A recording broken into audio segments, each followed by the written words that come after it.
Boom! We're live. Good morning. Hope everybody's off to a great morning. Um, I love orange juice. Drinking a little orange juice in the morning's a good thing. I'm gonna have to go get a coffee though too, I think, here in a little bit. Um, I'm sitting at a truck stop here for I don't know, a couple hours before I can go check in.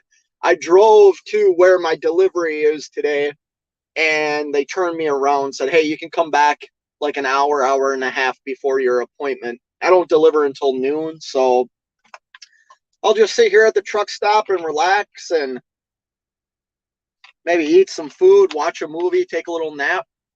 But yeah, if you saw the title right now, it says, what did I title it? Is trucking in the upside down or something like that?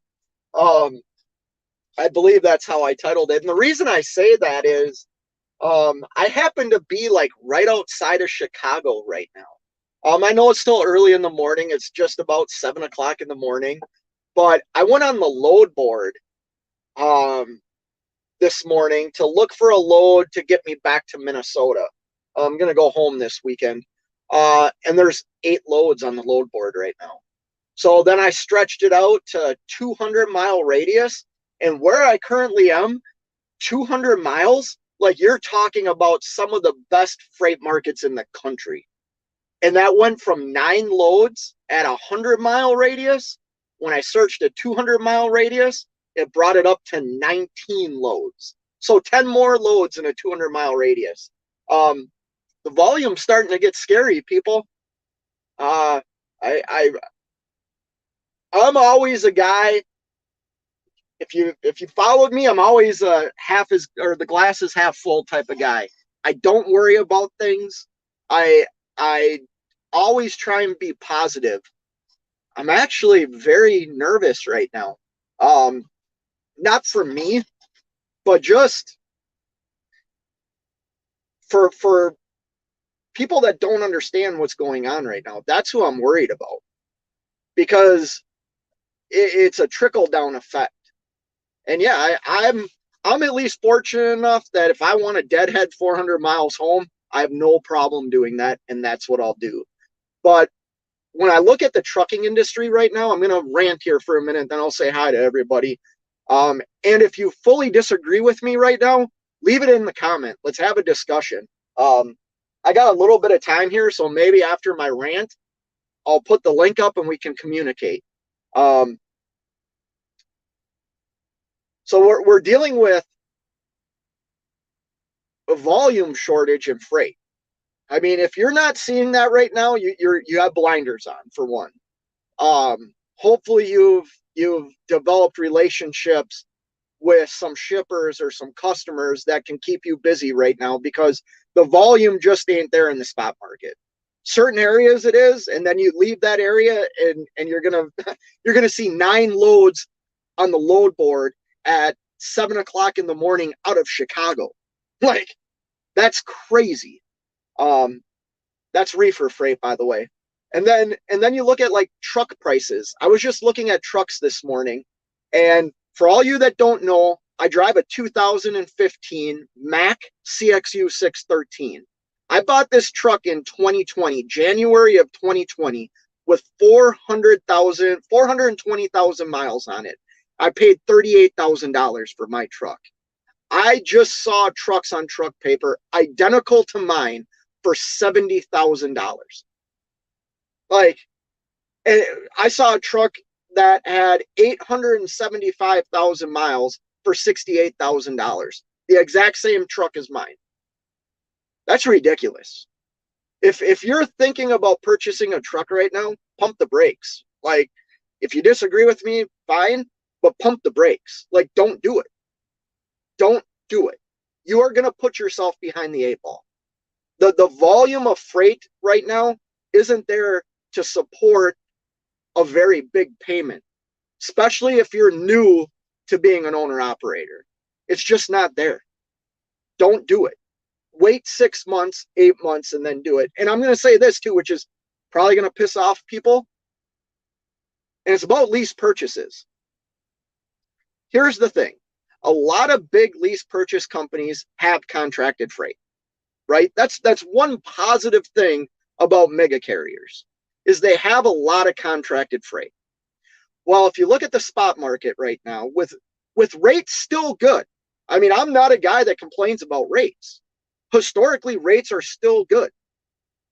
It's just not as plentiful as it used to be. You understand what I mean? Because the volume's not there. But if you're doing a lease purchase and you've been in trucking 3 months, 6 months, and a company's asking you to do a lease purchase on a piece of equipment that is as much as some houses in this country, you should really pump the brakes too. And I'm sorry, you don't have the experience. You don't have the knowledge to take that kind of responsibility on right now. And I'm not saying that to like bash you at all. I'm saying that because I want you to protect yourself. I don't want you to go broke. I don't want you to hate trucking. The hard thing right now is if you get into a truck that's, even if they're selling to you for $150,000, charging you 12, let's throw a number out. Let's say $1,000 a week. And then you got some fixed costs on that. You're going to be running that truck an awful lot right now. You're going to have to put the miles in to make those payments, which is going to make you hate trucking because it's going to take you away from your friends, your family, your wife. It's going to force you to hate what you wanted to get into. Yeah, man, we're in a weird spot right now. And like I said, I'm always a guy where the glass is half full. You know what I mean? It's just a weird time. And it's I don't know when it's going to turn, And like I said, I am so thankful. I'm going to say this too. If you disagree with me, leave a comment. Let's have a chat. I don't know everything. I am not a wizard by any means. I have 23 years of experience in this industry. My entire adult life has been in this industry. I have seen many highs, many lows in this industry. But when I became an owner-operator, I found mentors not only in trucking, but in other businesses, just like I've done in other businesses that I have outside of trucking. I have mentorships. I have people that I listen to that help me in some decision making. And part of a mentor is like having constructive criticism or saying, don't do something. Here's why you shouldn't do it. If you're thinking about becoming an owner operator or starting a trucking company, and you're not willing to have somebody tell you, hey, I would not do that right now because you think they're attacking them or attacking you, you're not ready to be an owner operator. Plain and simple. You're just not ready. I am so frustrated right now with just everything I'm seeing. DIY did that live the other night on broker transparency, and he couldn't be more right. And I'm going to share something that I don't really want to, but I'm going to do it for a certain reason. You might watch my videos, you might not, right? I just did a video yesterday. At the very end, my profit margin on that load was 78.89%. I operate a business for the last few months that has been almost all like 75% profit margins in my business. I'm not doing anything different than anybody else out there. Maybe I haul more customer freight and I've developed relationships that are working for me right now. But if I force another business to show me something, how long do you think it is before they tell me, we want to see your numbers and you should not make 78% on that load? You just shouldn't. That's outrageous money.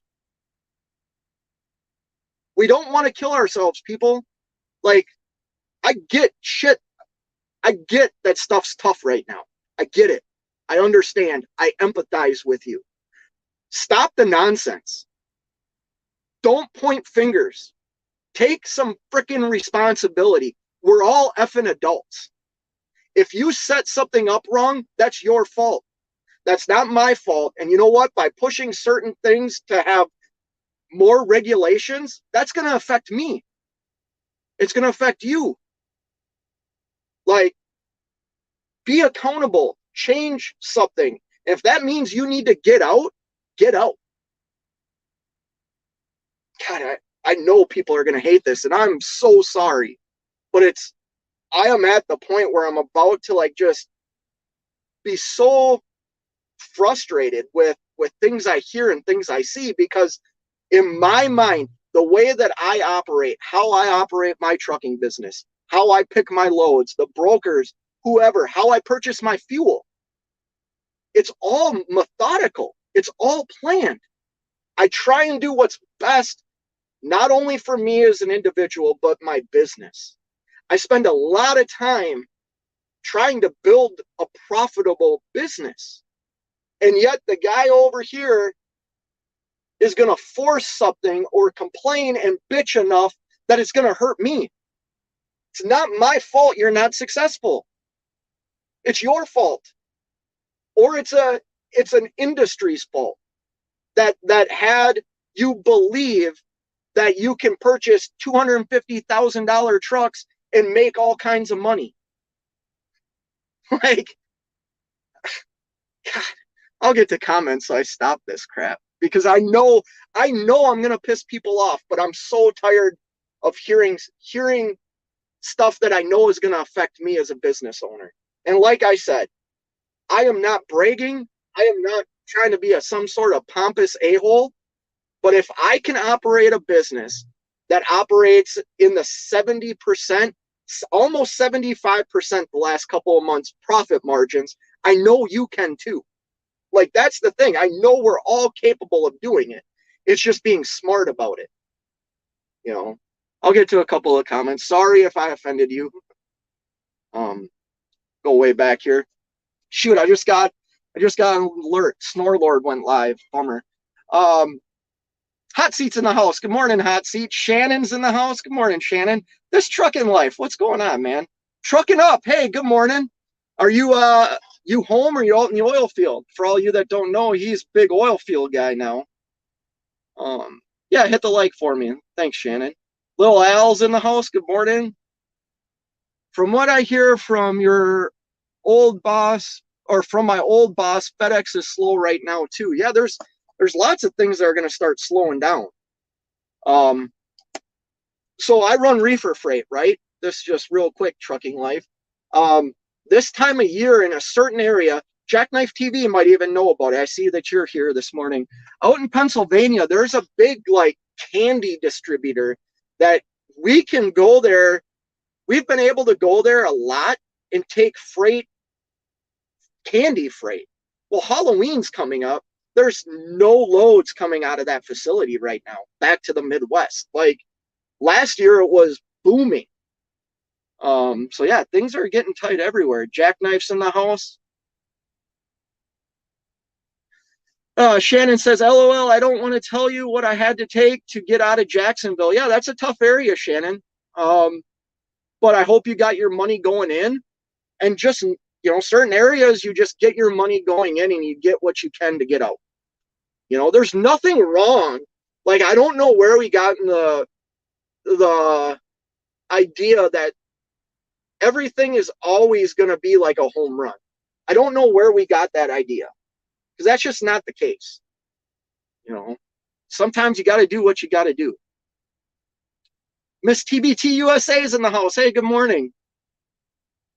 Jackknife. I'm seeing job postings that say owner operators, we will buy your truck, and it really, and forget the failing business models. That's crazy, Jackknife. I can't believe they're putting that out there, because it's not. I don't know. I know I'm going to piss people off. I'm thinking about changing careers. I've come to realize I don't like anything about this industry. Wow, this trucking life. That's a big decision. Can I ask what you don't like about it? The reason I'm asking is I've been in this industry my entire adult life, and it does have some things that frustrate me, but I also love it. And I don't have to do this. Like, that's the thing. I went to college. I don't have to do this. I choose to. Probably because I feel comfortable doing it. If I really am honest, it's because I'm comfortable. Shannon says, booking ahead is key right now for me. Absolutely. But then sometimes you can get screwed too. I did. I had a load that I had a couple of layover days. It screwed my whole week up. Still a very profitable week, but it screwed it all up. Jackknife says, to be honest, last night I actually set up and started applying to TL carriers. Okay. Or owner operators. So don't know, maybe run $1.50 a mile free at least. Yeah. Hey, the Jackknife, there's nothing wrong with if people, here's the thing. I'm also not too prideful to say, hey, this isn't working out. I should go back and be a company guy. Sometimes that's the right thing to do. Trucking Up says, I feel like I made the right decision doing what I did. Trucking Up, I think you did. I'll say that. This Trucking Life says, I get homesick after 2 days out. Okay. I hope you think I'm speaking the truth, this Trucking Life, because I am. My truth. Just because it's my truth, I don't expect it to be your truth or other people's truth, but it's my truth. Just like if I had political beliefs or religious beliefs, those are my beliefs. I don't expect other people to believe in the same things I do. Jackknife TV says, I'm here 4 weeks in between having to go into the shop twice, repairs that I've had to get done twice because of stupid shops. TA, I have not made the money I should have. Yeah, Jackknife, that can put a big damper in your money situation. I've been there. Absolutely, I've been there. And know right where you're coming from and know the stress that creates. Right now, you're coming on or operating and you don't have to pay off truck, trailer. Don't do it. Let alone have a direct customer, or at least someone else does. Sorry, Jackknife. I don't know if you're talking to text or maybe I'm just illiterate this morning. Right now, you're coming on or operator and you don't have to pay off truck/trailer. Don't do it, let alone having a direct customer, or at least to someone else does. If you're saying pump the brakes, I would pump the brakes right now if you're new to trucking. Just Trucking's in the house. What's going on, man? You make it home safe? For all you that don't know, he went live yesterday. Obviously, I'm sure everybody in here watches Just Trucking, but they were at the beach. It's hard, but you have to be extra careful and picky right now. Yes, you do, Just Trucking. That's the smart thing to do. Like I said, I'm not afraid to just drive home out of here. I'm not going to get screwed with a late appointment where they tell me they'll load me at 5 o'clock at night tonight, and then I get there and the place is closed, or they want to pay me, this lane, I'll share, I'm very familiar with the lane I'm in. I can get $1,400 home. They're pushing freight out of this lane right now for $650. I'm not doing it. I can deadhead 400 miles to my house and get a load that's worthwhile. And then that's sometimes what you have to do. The economy, everyone is trying to run a profitable. There's just not enough to go around. There's going to be a lot of failures, even without making a bad decision. Jackknife, you're right. And maybe I came across wrong in saying that. But decision making, how do I answer that? Because I agree with that statement, Jackknife. I do. But I also think if you took the last 2 years and really stacked cash, you can withstand the downturn. I mean, so maybe the decisions that people should have made back when freight was $7-8 a mile, instead of buying a new truck or a new house or something, not with this being their sole income. Like, I've made this comment before. My truck, I've probably spent, I don't know, $50,000 this year in repairs. I've been broke down for long times where I've had months where I haven't made any money, right? But yet I still make money, like personally. My business still has capital to pay itself or to pay its employee, and I set that up by making tens of thousands of dollars when the market was great.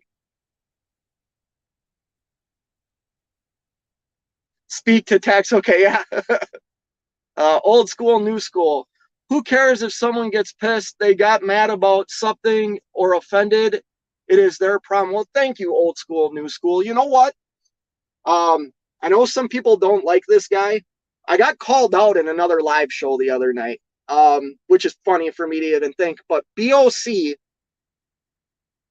called me out in his live feed last night about being scared when I saw his name in my chat. And I was, because maybe I need to learn, maybe I need to talk to somebody like a big YouTuber to find out like how to not care about offending people, because I do care. And maybe that's just my personality though too. I don't want, here's the thing. For a long time in my life, because I was an athlete and I was pretty good, I had this attitude. I was very cocky. I was very, I came across like an a-hole. And I don't like that. I didn't like that part about myself the older I got. Like, I didn't like people saying I had changed and that I was no longer an a-hole when I would go to like a high school reunion or go back up to my hometown and people saying, "Oh, I remember you being an a-hole." I didn't like how that felt. So I try now to like not come across that way. But I'm sure I still do. Trucking Up's on his 7 days off. Good. Well, I hope you're enjoying your time. Jackknife TV says, by the way, hook me up, bro. Trucking Up, hook me up.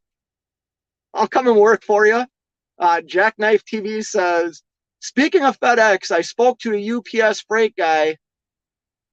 Well, now T-Force, he said they're probably going to start having layoffs. There's not enough pickups. That's worst he's seen in 25 years. That's crazy. Yeah, see, Jackknife, you know right where I was. You know right where I was. Trucking Up says, but I still look at the load boards every day, and it's not looking good for flatbed step deck. 9 stops from Laredo to New York for $5,300. Oversized out of Texas for around $1.80 a mile. Crazy. Yeah, Trucking Up, that's what not just step deck and flatbed, like that's kind of what we're all seeing. And how do I say this? I haven't seen it yet. This load was probably the closest to it. Where I finally got done with that nightmare LTL stop, I took a load. I think this is the lowest rate per mile load I've taken to date, but it still wasn't that bad. And it got me within 400 miles of my house, because I'm going home. I'm going to go to the Vikings game on Sunday, and I want to get out of the truck. So Shannon says, adapt and adjust, man. It's tough right now, but not impossible yet. Yeah, it's not impossible, Shannon. As long as you, as a business owner, I'm not saying you, I'm just saying in general, like, just be disciplined.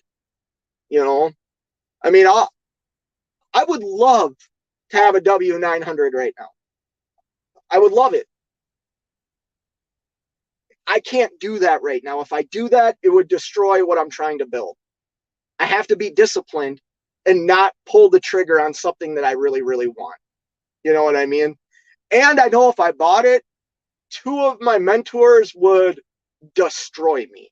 But that's not That's them. If I ever chose to do it, it's because I want to do it. Hot Seat says, I think I'm addicted to trucking. Tripped and landed in it. Yeah, tripped and landed in it 12 years ago, and I'm still happy stuck in this upside down show. I've had good years, I've had bad years, but I like it. Hot Seat, I couldn't agree more with you, man. I always take the good with the bad. I mean,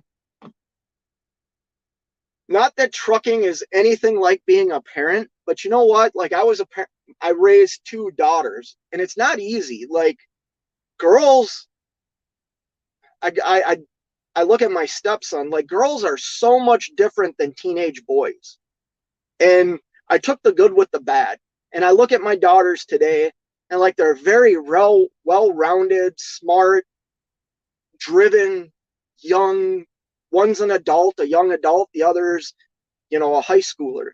So I kind of look at my life like that. Like everything is, you got to take the good with the bad. I'm sitting here complaining or ranting about what I've seen on YouTube and saying certain things. I'm still booking, like I'm bringing my wife on a birthday vacation. Like I'm still doing things in my life that I wasn't able to do before. I raised a family of 5 on one income as a company driver for 20 years, 19, 20 years. And now my life has changed. Like my outlook and stuff has changed. Things I'm able to do, but I don't think I can do it all the time, if that makes sense. Jackknife says, put it this way. I sure don't expect to see less than $1.50 a mile flatbed rates. I know it's going to fall, but not this bad with the way inflation. Yeah, dude. Jackknife, I agree with you, man. And that's the thing. Everything's more expensive these days, too. I mean, eggs, everything's more expensive, And yeah, I didn't think it was going to be.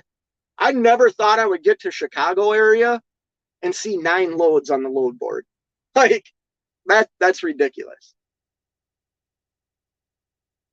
Just Trucking says, rule 1, never speak about the. Yes, I know. Just Trucking. I know that. Just Trucking says, very, very true, Shannon. Jackknife TV says, sucks because I basically started the end of August last year and want profit. I didn't make. Let me read this. Last me want profit. Big repairs and downtime by April. The market. Okay.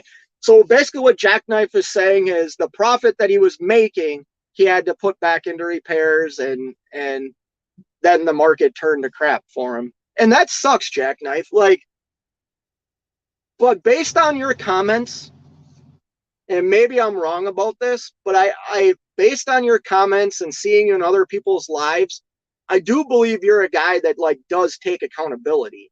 You know what I mean? And understands, yeah, there's things that are stacked against us. And like you said, sometimes you gotta make a decision to park the truck and go be a company guy. Like, I don't. What am I trying to say? Like, you're a logical person, I guess is what I'm trying to say. Jerome Jones is in the house. Not much. Mac and cheese. What up? Just chilling before my. I went to check in. My appointment's at 12:30, and I went to check in at 5:30 in the morning, and they kicked me out and said, "No, you can't be here." So I drove to a truck stop about 2 miles away, and then was watching YouTube and got mad and thought I'd do a live show. This trucking life says my old boss FedEx line haul has not had an unassigned run for 3 days, or has not had a unassigned run for 3 days. When I was there, that was unheard of. Oh, so they haven't had an assigned load, I'm assuming you mean? Just Trucking says, yeah, it is sad, man. Like, that's part of the thing, dude. and maybe I shouldn't have empathy, but I think sometimes, like I feel bad for some people's situations. I really, really do. But I also look at it, things in life happen for a reason. You know what I mean? We might not like the reason, but they happen for a reason. And especially like if you're a person of faith or whatever, like I believe that's what faith is kind of based off of. Is things happen that we don't have the answers for. We don't know why they happen, but we have faith that it would get better or something will change. And maybe I'm wrong about that. I'm not a super like big believer type of guy. Um, but I grew up and went to that kind of stuff, and that's what I got out of it. You know, things happen. Trucking Up says, I think I'm fixing to get a classic XL and drop a 14-liter Detroit deleted with a pre-emissions engine. Dude, I know a guy that's got one. Trucking Up. Go check out DIY from, I don't know, probably a month ago. He just bought one. Really nice looking truck too. Killian's Trucking's in the house. Good morning. Fixing blindside, fixing to blindside back off of 8 Mile Road straight into a dock with half the truck hanging out on the street. Holy cow! So are you over in Detroit area? Go get some of what's that store? Mom's Spaghetti. If you're an M&M fan, I like M&M. Tommy Unfiltered's in the house. Okay, here's a perfect example. Here's a guy that was an owner operator, also business savvy in other aspects, looked at his situation and said, I'm out and I'm going to do this. And the little bit he's putting out about his trash or junk hauling, like, is it the money that, you might look at, oh, I made this today in trucking? No, it's not at that level yet for him, but he's starting something that is still profitable for him. And he got out at the right time, I think. Like, Tommy Unfiltered made a decision, and I think in the scope of things, it's going to pay off for him. Or he's going to become he's going to race speedboats. If go check out Tommy Unfiltered, he was in some pretty cool boats the other day. Yes, sir. Yeah, that's a tough area, Killians. I know right where you are. Unassigned hot seat saying good morning to you, by the way, Killians. This trucking life says unassigned is extra runs, either because of capacity or vacations, call-ins. Most contractors have 1 or 2 unassigned drive. Oh, okay. And they're not having any of that now, huh? Yeah, that sucks. Let's talk about this real quick. So I don't know why the carrier I'm leased on to, well, I do know why. He trusts me. I talked to a customer the other day. I am trying to secure my very first customer, like outside of the carrier doing the work. I'm trying to secure it. And I think I did. He told me, like, don't get too excited and stuff. But it's my first time, like, actually talking to a business, giving them like my contracted rate. So I am excited, right? I just lost my train of thought. Oh, hold on. It'll come back to me. Yeah, I completely just lost my train of thought. Holy crap. Must be the concussions I had when I played hockey. But yeah, I'm excited about that. Hopefully I'll find out in like late November if I got this contract. And then it's good for a year. I actually hope it happens because it'll change some things for me, which I think I need. Kind of like Shannon said earlier, adapt, change, do something maybe a little different. But yeah, I don't know. I just wanted to rant real quick because I know it's hard out there. Like, I know, I live it. You know, I'm right there with all of you. I live this. I'm not for, like, you know, I don't, I still need to do this full time. The other things that I'm doing in my life haven't gotten to the point where they can sustain me and my family. So I still have to do this right now. Won't be forever, but I want it to be an experience that's worthwhile to me. Meaning that if I'm not at home, there's a reason why I'm not at home. Not just because I want to be away from the house and sit and complain and not book loads and things like that. I don't have the ability to, like, sit for months. You know what I mean? I just don't have that ability yet. Maybe in the future. That's the other thing, though. Like, I look at like what I pay myself, right? And I was just talking to my wife because we're gonna go on a vacation for her birthday, and then Christmas is coming up, and I said, you know what? I am just gonna save all the money that I pay myself, pay my house bills, and I'm gonna save all my money. And if I want to take the whole month of December off, I'm going to. And I think I might do it. Like, I wonder how long, like how much taking three weeks off would actually hurt me. You know, I've done it before, not where I wanted to. I was forced to take some downtime because of my truck. Um, and it hurt at the time, but it didn't really affect me negatively in, like, my overall month, like my monthly pay and my profit loss statements. So I might do it. We'll see.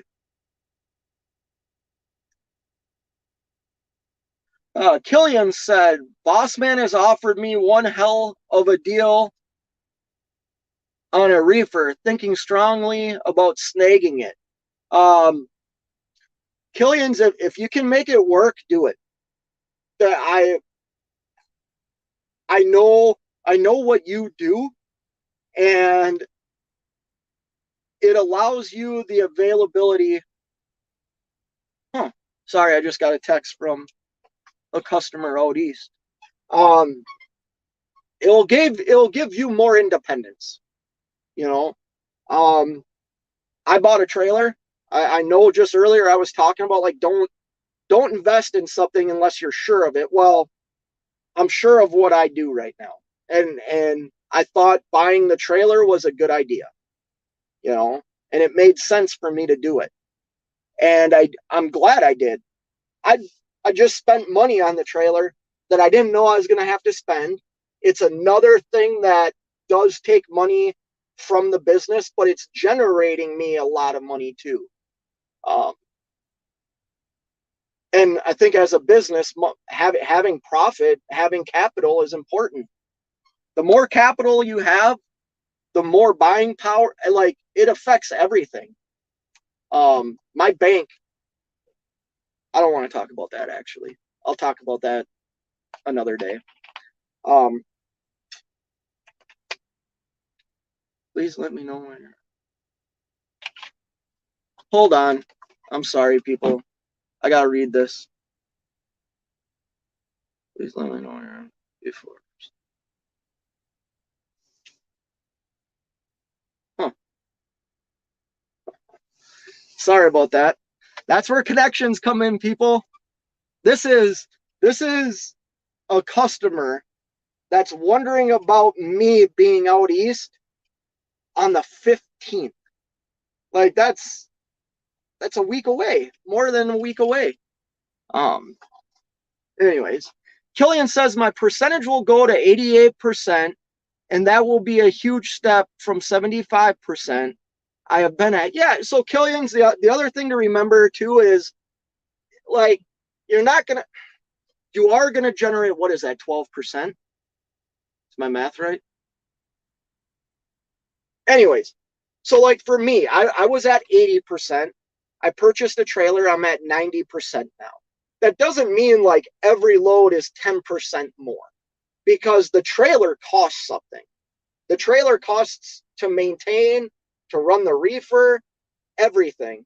But what the way I viewed it was, when it comes time to sell it, it's still going to be worth something. Especially like where I live, there's a lot of agricultural stuff where like the year of your trailer doesn't matter. So like what I purchased my trailer for from DIY is like a good price, and I feel like it's an investment for when I decide to sell it. That's why I did it. 13%. Okay, yeah. Math, numbers.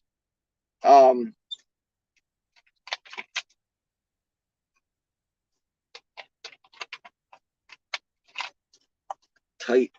Anyway, sorry.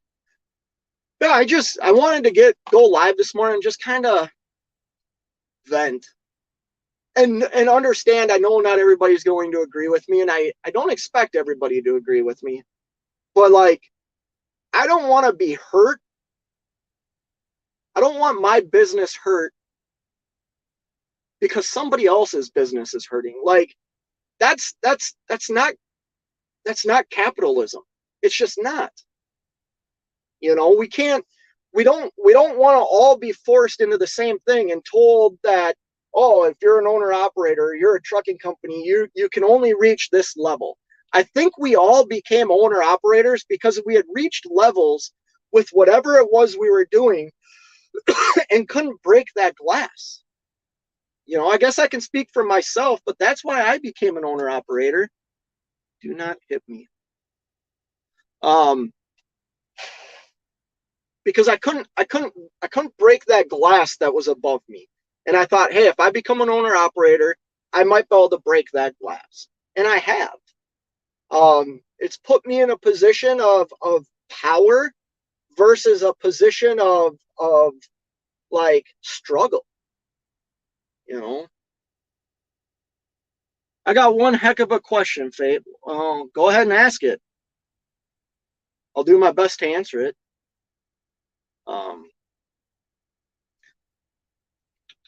Jackknife, you're talking about the guys that are like, I can be profitable at $1.20 a mile, live in the truck like a dirty nomad. That's a tough living, Jackknife. And I don't think any of us really want that. I can't operate at $1.20 a mile. I don't want to share too much, but you know, I think with fuel prices, a lot of us, that's probably our operating costs. You know, if you own your equipment and stuff like that, that's right now, that's probably your operating cost.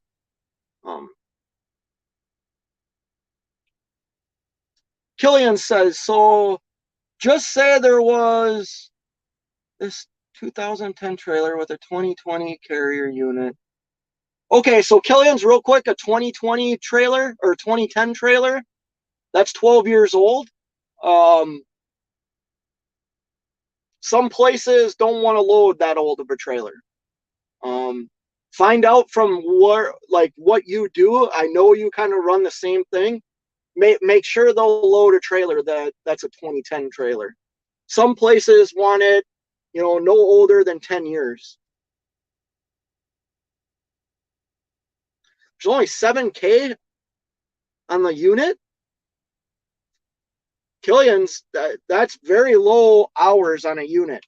When I was looking to buy my trailer, I was seeing stuff that had like 17, 18 engine hours, and then 20 some, 2,300 like turn on hours. So if it only has 7,000 hours on it, that's very, very low. Just make sure that the shippers will load that trailer. Because here's the thing. Reefer trailers, the insulation, the R value of the insulation drops like 25% every 5 years, I think is the statistic. That's the other thing. Let's talk about that real quick. Not about reefer trailers, but just business in general. Here in the US, 20% of businesses fail in their first year. That jumps to like 40 some percent in the second year. And it's not until like the fifth year that small businesses here in America like become self-sustaining. So like, and trucking's even higher than that. So, but let's just think about that. 1 out of 5 or 2 out of 10 businesses fail in the first year. Do we hear from these small businesses that are failing like it's their competitors' fault, or it's their manufacturer's fault? Is it their suppliers' fault? Like, are they going to their suppliers and demanding that their suppliers show how much it costs to make the little widgets that they need for their small business? No, they're not. They close their doors, and to be honest with you, a lot of these small businesses that fail open up another business. Like they learned from having to close one business how to be successful at their second one. Some of them keep closing multiple businesses. I mean, just because you close a business doesn't mean you failed. You should look at it as you learned something, you know. And if 20% of businesses fail in the first year and then 40 fail in the second year, but yet us as truckers and independent owner operators, we want regulations that force the people that we get our work from to show us what they went out and got. I don't think that's wise.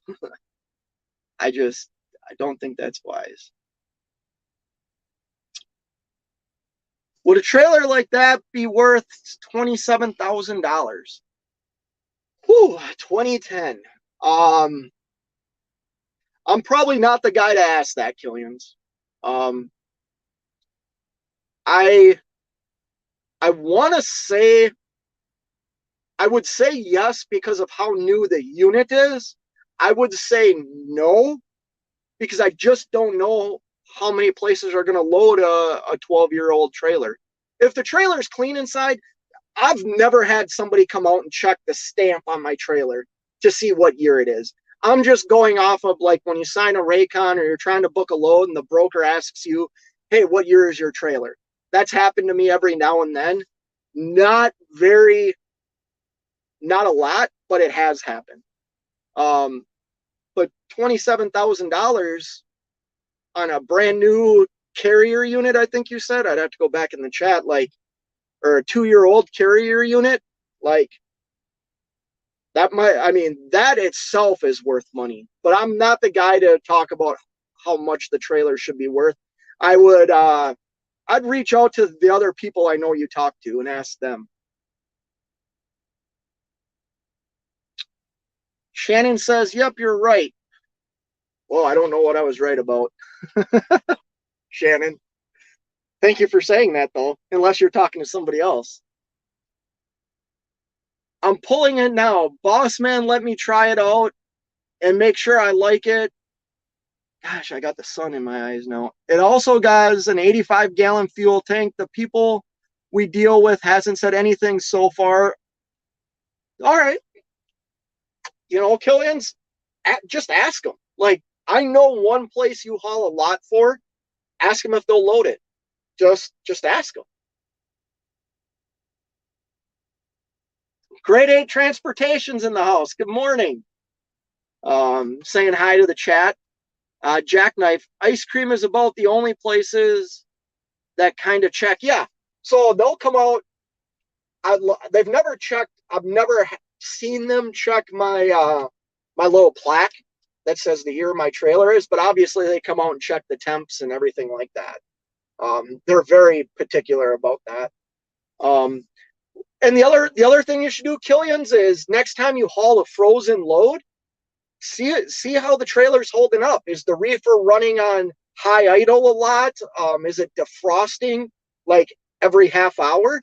You know, those will be things that'll let you know how the R value is still in that trailer. But I know you talk to 2 other people that are very knowledgeable in trailers. You should ask them. I don't want to steer you in the wrong direction. But yeah, now what to do? I got some decisions to make, people. It ain't gonna cost me much to deadhead home. Like that's the thing. And it's not gonna cost a lot for me to do that. I don't want to get loaded tomorrow. I would like to be home today or early tomorrow morning. So I got some decisions to make. Jackknife TV says $27,000 depends. Could you finance a better trailer yourself? The answer is no. Then you got, yeah. Financing, especially financing right now, you're going to pay a high interest rate, man. Like, here's the thing. When interest rates are low, our payments are low. So us as the consumer, we believe we can finance and buy something like more than we can afford. You know what I mean? Because interest is low. You see it happen with houses all the time. People buy these houses. Some of them buy them on arms, which, well, I shouldn't talk. Like, we see it all the time with houses. People get a low interest rate on their house and they see, oh, my mortgage is, $1,200, $1,400 a month. And then things happen like we're experiencing right now where everything else is jumping up. You might be locked in at a 30-year fixed rate, which is a good idea. But everything else is more expensive. So now you've over purchased a house. Like you've stretched the means of your mortgage payment to live in a more expensive house than you can afford. And the downside of that is you lose that house. And I'm speaking from experience, people. Like, I've shared in 2008, 2009, when the market crashed, I had some other personal things go on in my life. I lost everything. And I come from like a family where we were never rich, but like we were never poor either. We were like a middle-class family. My mom was a teacher and a banker. So like I understood the value of a dollar. Well, when that all happened to me back in 2008, 2009, I learned a lot. And I learned not to overbuy, not to extend myself. My mortgage payment is a percentage of what I make. You know what I mean? And I don't exceed that. Anything else I purchase, I put a percentage on it. And I don't exceed that. And now that interest rates are high, we're not going to spend money because the payment has doubled. You know what I mean? You're going to pay 14% interest on something. That is a ton of money. Ton of money. Sorry, I got to go like this to be able to read the comments now. Jackknife, you can test it with a less laser. Yes. Get yourself a laser thermometer. I got one. Get a calculation of difference temperature on the outside in the wall compared to the inside. Not direct sunlight. That's a good idea, Jackknife. It's a very good idea. Son of a... You're all going to laugh at me. Hold on.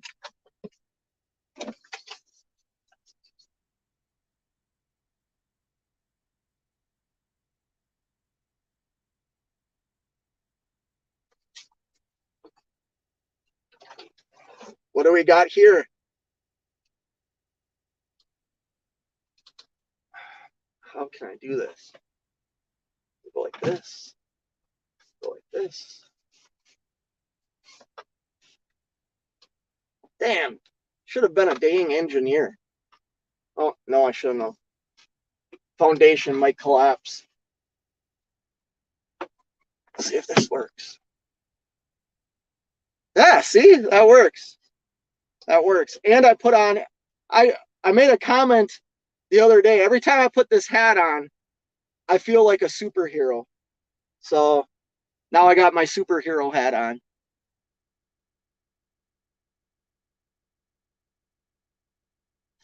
Jackknife TV says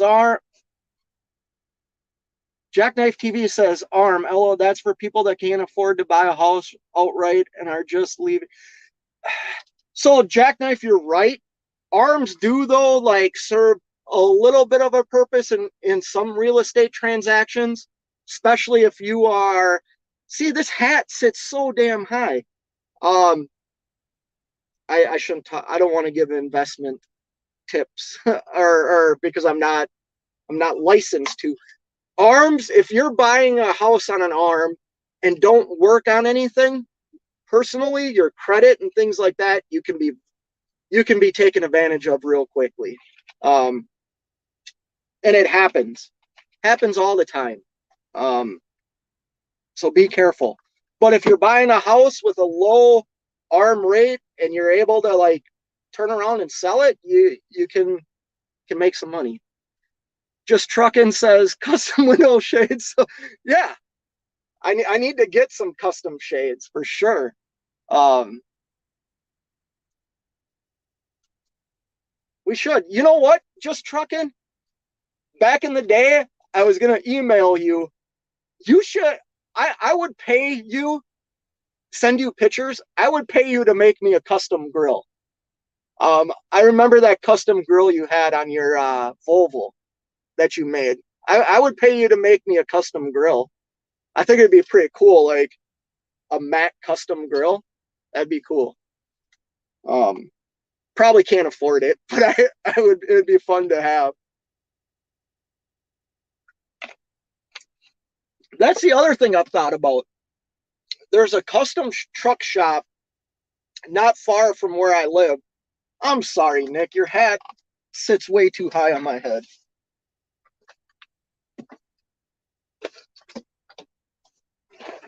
That's better. That's better. Damn it. I need I need those shades that come all the way around. Anyways, there's a shop or like this custom place not far away from where I live that will like redo the sleeper and stuff like that. And I've thought about like if I decide to keep this truck, I might have them see how much it is to like do some work in here. I think it'd be kind of cool, like more cabinets or some sort of cool stereo system.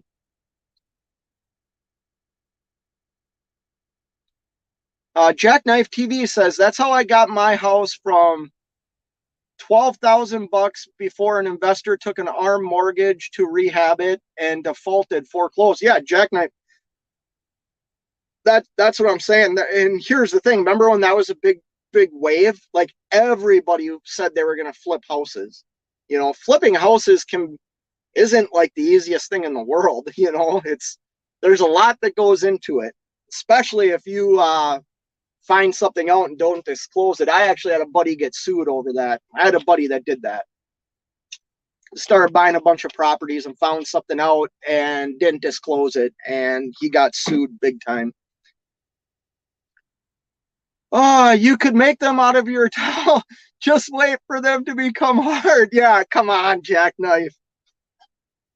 It is. I got to. Here's the thing, people. This is such a plug for me, and it's a shameless plug. My channel's growing. I really don't. I like it, and it also intimidates the hell out of me. But I want to get to a point where like maybe I could already do it. Like have a store and create a towel, because the towel has like become notorious for me. Just Trucking says down the road, once I got my shop built, I'll buy another plasma table or a water jet. Come on down and get some. Yes, dude, that'd be awesome. I think that'd be cool. Get some sort of custom thing on the front of my truck.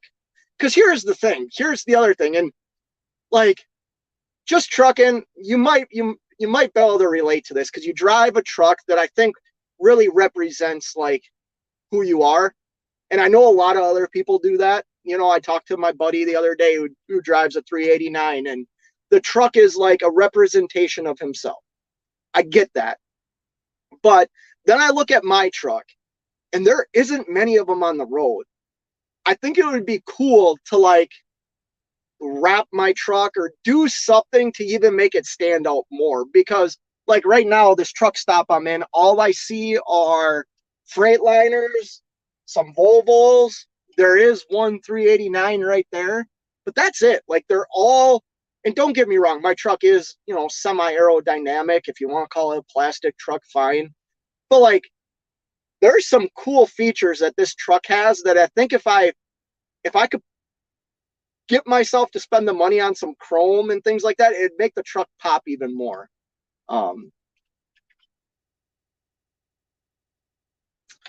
Just Truckin' says the only way we were able to get our house was on an arm because I was self-employed, but we refinanced luckily at 3% for 30 years. So Just Truckin', you did what was right though. Like, I don't know when you bought your house, you have a beautiful house. I mean, we see it all the time. And I remember, dude, I followed you when you were just starting, and I don't mean to like leg hump you or anything, but like I remember you talking about you were doing some Uber work and things like that, and then you started your trucking career. Then you created multiple other things to generate you like a good life, and then you did the right things. You bought yourself a house. You raised your family, you probably worked on your credit and saved money, and then were able to refinance your house. Like that's what people should do. The problem is a lot of times people will purchase things and forget that they need to work on their personal credit, their personal money management, and then they get screwed. And that sucks too. But once again, like I'm of a belief that we all take accountability in life. We all should.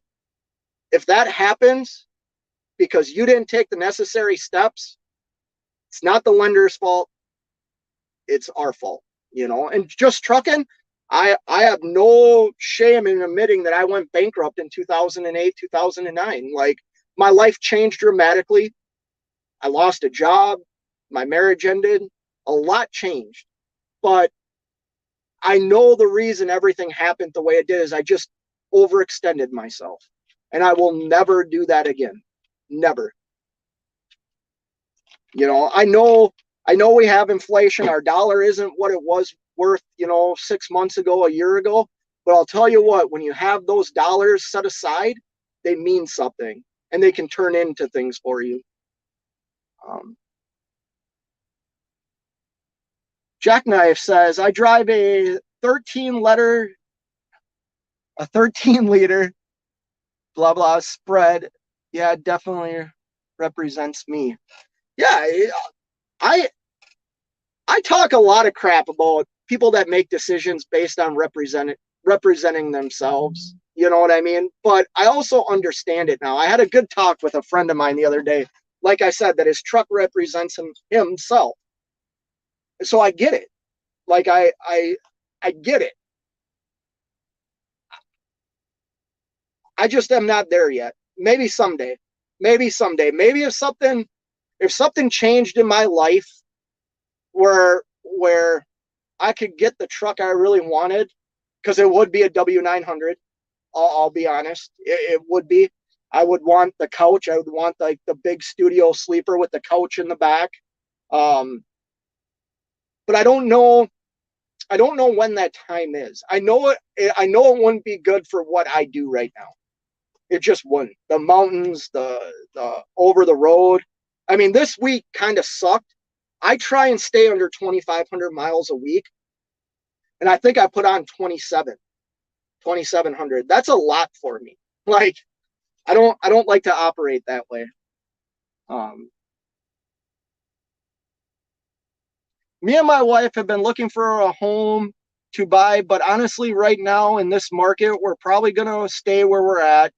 Kick-ass place on 3 acres, dirt cheap rent. Yeah, Tillians, you know, make decisions that don't destroy you. You know, make decisions that you and your wife aren't going to fight about at night. You know, money and finances and bills and kids are like the biggest things couples fight over. And from experience, the biggest one I used to experience was finance. And I I learned from that situation, not to ever be there again. Just Truckin' says, I do believe they need to have some kind of finance credit card course course in high school. Yeah, for sure. Just Truckin'. Um, I never had it.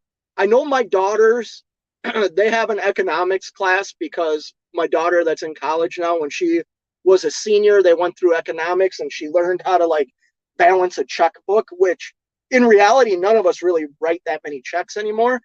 But it's so easy to pull out that plastic and just spend money, tap the machine, and not know where your money's going. And money changes your life. I mean, it, money, if you're not happy as a person, like if you have issues and are like if you're not happy as a person, money doesn't change that. Money does give you the experiences that bring you joy, though. I mean, let's be honest. Let's call a spade. Like, come on, man. Like the fact that you can go on vacation or you can do something that you might not have been able to do when you were a company guy or working at a different job at McDonald's or something, and then you start making money. It does afford you the ability to like experience different things in life, and it takes stress away. I mean, like I said, you know what? Just try. Well, no, I'm not a rich human being by any means, but I don't worry about money. Like that is such a stress relief not to worry about money. You know what I mean? If something happened today, I know that I'm gonna be okay. That is a game changer, people. Like an absolute game changer. And here's the other thing. Now I have people that help me with that too. And other things that I do outside of YouTube and trucking. I have other things in the works, and then I have people that help me with my money now, you know, to make wise decisions, you know. Jackknife 2008 was yeah, dude, 2008 sucked for me. To be honest, 2008 all the way to like 2011 really sucked for me, man. That was like the worst time of my life. Um, I lost everything. You know, I lost a marriage. I lost everything. I remember a guy showing up to my house asking me where my car was. And I go, what? Well, where's your car? It's being repossessed. And he had this repossession letter. Here's the thing. My ex-wife had the car. I didn't. She wasn't making the payments on it. But like that is such a humiliating like feeling when the bank knocks on your door and says, "Where's your car?" 6 months later, they knock on your door and say, "Yeah, well, here's this piece of paper. We're taking your house now." Like, man, like that is the worst feeling that a person can go through. There, there's nothing worse that I've experienced. Getting a divorce and losing everything was like the most humbling and most painful time of my life, for sure. I do too. I had to do it for my second mortgage on my first house I ever bought. Was that the one out in Arizona? Right? Arizona. You lived in like Phoenix or something, I remember. See, dude, I used to watch you, man. Not used to, like I still do, but like I was old school. Like I remember I remember watching a video. I think you were with Make Sense, Sammy. And like you were first starting your YouTube stuff. I remember that. Jackknife TV's. Uh-oh. I see a comment right under him.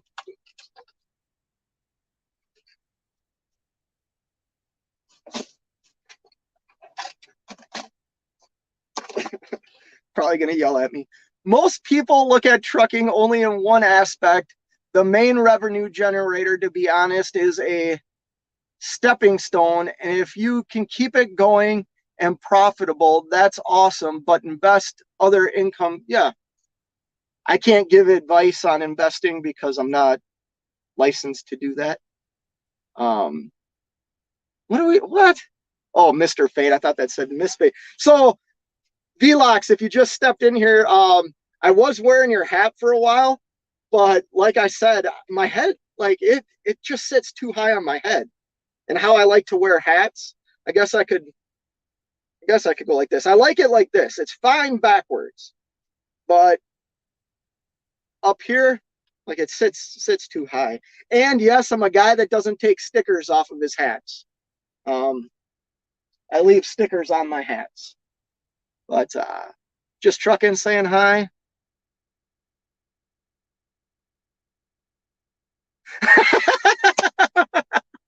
Trucking.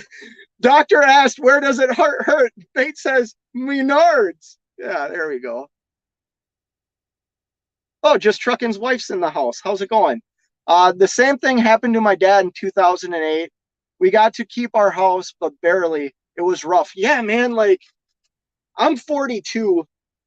I've shared all this before, but like once my daughters like lived with me full time, there was times that, or even before they lived with me full time, there was times where like I said, I lost my job. I was working, like I probably should have taken unemployment and I didn't because I had like this pride thing. And I took a job, moved in with a buddy, rented like his downstairs from him. There was times where I was eating rice and beans or like rice with string beans and cream of mushroom soup and leaving like my meat that I had in the fridge or in the freezer for my daughters when they came over. And then when they lived with me, it was the same thing. Like I would cook a lot of food for them to eat. And it was like I was like a stray dog. Like I was eating the scraps. Like it, man, that time of my life sucked. Just sucked. Um, and it took some years to like rebuild, but I put in the work. And I believe all of us, even as business owners, whatever business venture you're on, or a company driver, like if you set yourself up for success, you're going to get hit in the nards or menards. You're going to get hit in them. Life doesn't give one crap about what your plans are or what you're doing. It'll beat you down. And then you just have to push through. My life has been an absolute roller coaster. And when I look back on it, here's something I am very proud of. And I'm going to do a selfish brag here. I raised two amazing girls. Like, if that's all I accomplish in my life, I that's a life worth living, man. Like, I raised two daughters that love me, that are respectful human beings, that have empathy for people, that are caring, smart, strong, independent women. If I was able to do that as a male raising two daughters until my wife now came in the picture, I can do anything. You know what I mean? I can do anything. Jackknife. Geez, get this guy's dude. Jackknife. Here's the thing. Like, I watched him. I'm not gonna hide from the fact that I also don't want to.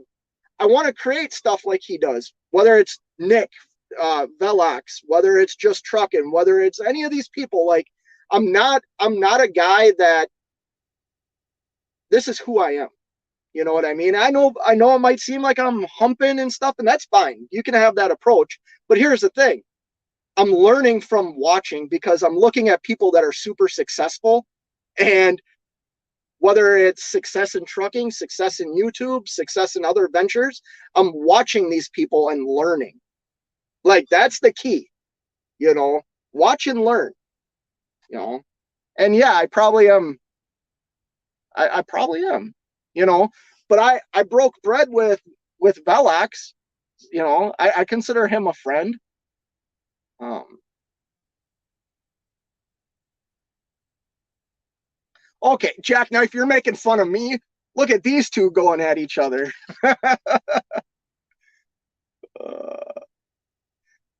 uh, Jackknife, just kidding. Hey, Jackknife, like, dude, like I said, I know you, or I don't know you, but like through YouTube, like, I know, I know you're a good dude. You know what I mean? Yeah, son, Gus's birthday, I thought it's this weekend. He's turning 6. Wow. Don't they get so old so quick? It's like my daughter's up at college and she called me last night just to check in, ask how I was doing. And it's like, my goodness, like, where did the time go? They grow up so fast. Um, oh, he's gonna get a present. Echo, he needs a hood truck and left lane like Belloc. Yeah, I can't do it, guys. I want one, and hopefully there's a time where I don't care about my revenue. And that's like me being honest. The way I operate, I I would rather at this point in my life pull loads that I can generate a good profit margin on, because if I'm paying the fuel on a truck like that, that's gonna deplete my profit margin dramatically. And I don't want that right now.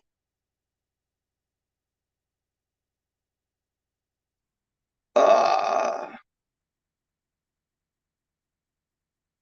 just got back in here. Okay.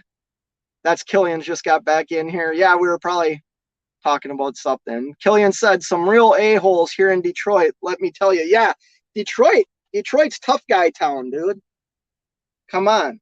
Detroit's tough time or tough guy town. Actually, I think that's what the Chicago Bears used to say. But yeah, Detroit's no joke. Um, Velox, amen. Yeah, like I said, Velox, I like the hat, man. The hat's awesome. It's just doesn't fit my head right. And I got a evidently DIY says I have a weird looking head. I do have a receding hairline and I'm going bald. I blame that on wearing a hockey helmet for like what 20 years of my life. Um,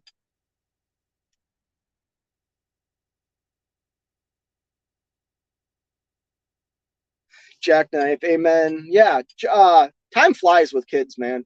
Feels like yesterday. That I can't talk too much about my family like that because I do get a little emotional. Um, because I feel very lucky.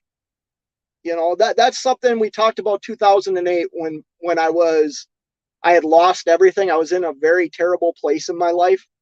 And and the people that came out and showed me the most support, like my daughters never knew we were poor. Like they never knew that dad went to bed hungry. You know what I mean? Like they never knew that. They knew what I was able to give them and they were happy. And then like my mom and dad were always there for me. I feel fortunate for that. I have a little brother that was there for me, you know? So like my family means everything to me. I've shared before, I became an owner operator. This is going to sound stupid. And my daughter looked at me and said, Dad, it's time for you to live out your dream. And I'll tell you this, it was a family decision. And if anybody in my family called me today and said, I want you home, I would drop everything and be there. If I have to go back to eating ramen noodles every night and chicken wings or what do you call those, chicken nuggets from Sam's Club, I would do it. my family, my family means everything to me. Uh, Belloc says Fate got the full experience too. He met the whole family and got to experience a meal at a restaurant with Gus. It was an adventure. It was such a good night, Belloc. Like I shared a little bit with you that night of what my wife used to do, and like Gus, I was expecting something. because I've been around kids with autism that couldn't speak and couldn't do things, Gus was a normal kid, dude. Like, that's how I viewed it. And your family's awesome, by the way. Trucking Up says, hey, you need to call. Okay, I can call you again. I still have your number. Only if you hook me up with an oil field job, bro. I'm kidding. I did that. I didn't do what you did. I drove in the oil fields. So we talked about 2008. That was the first job that like got me back on my feet. Is I moved out to Minot, North Dakota, middle of freaking nowhere. Left everybody. Like, I don't want to share it too much. I left everybody except my daughters. My daughters moved up there with me. And that was like, I'm paying for nannies. Like, that was a crazy life, but it put me back on my feet. Like, it did its job. I said I would go out there for a year. And I think I went out there for 16 months and it changed my life. Hard work though. Man, it was hard work.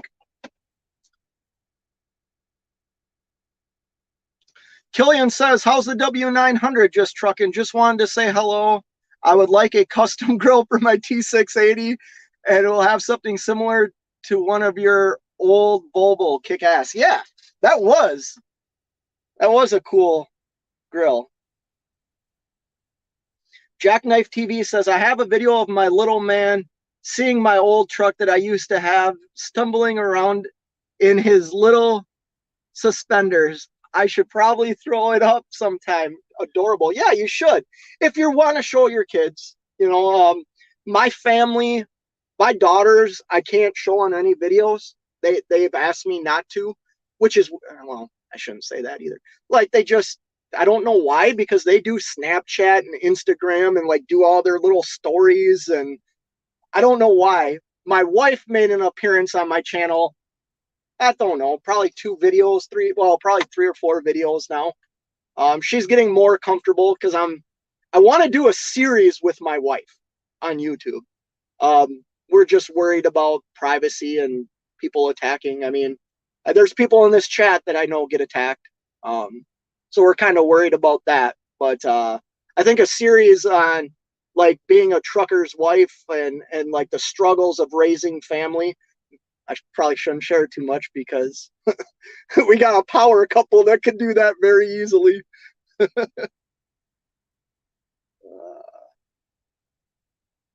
Just Trucking says, it's doing great, Killian. Sounds good, man, because you want to.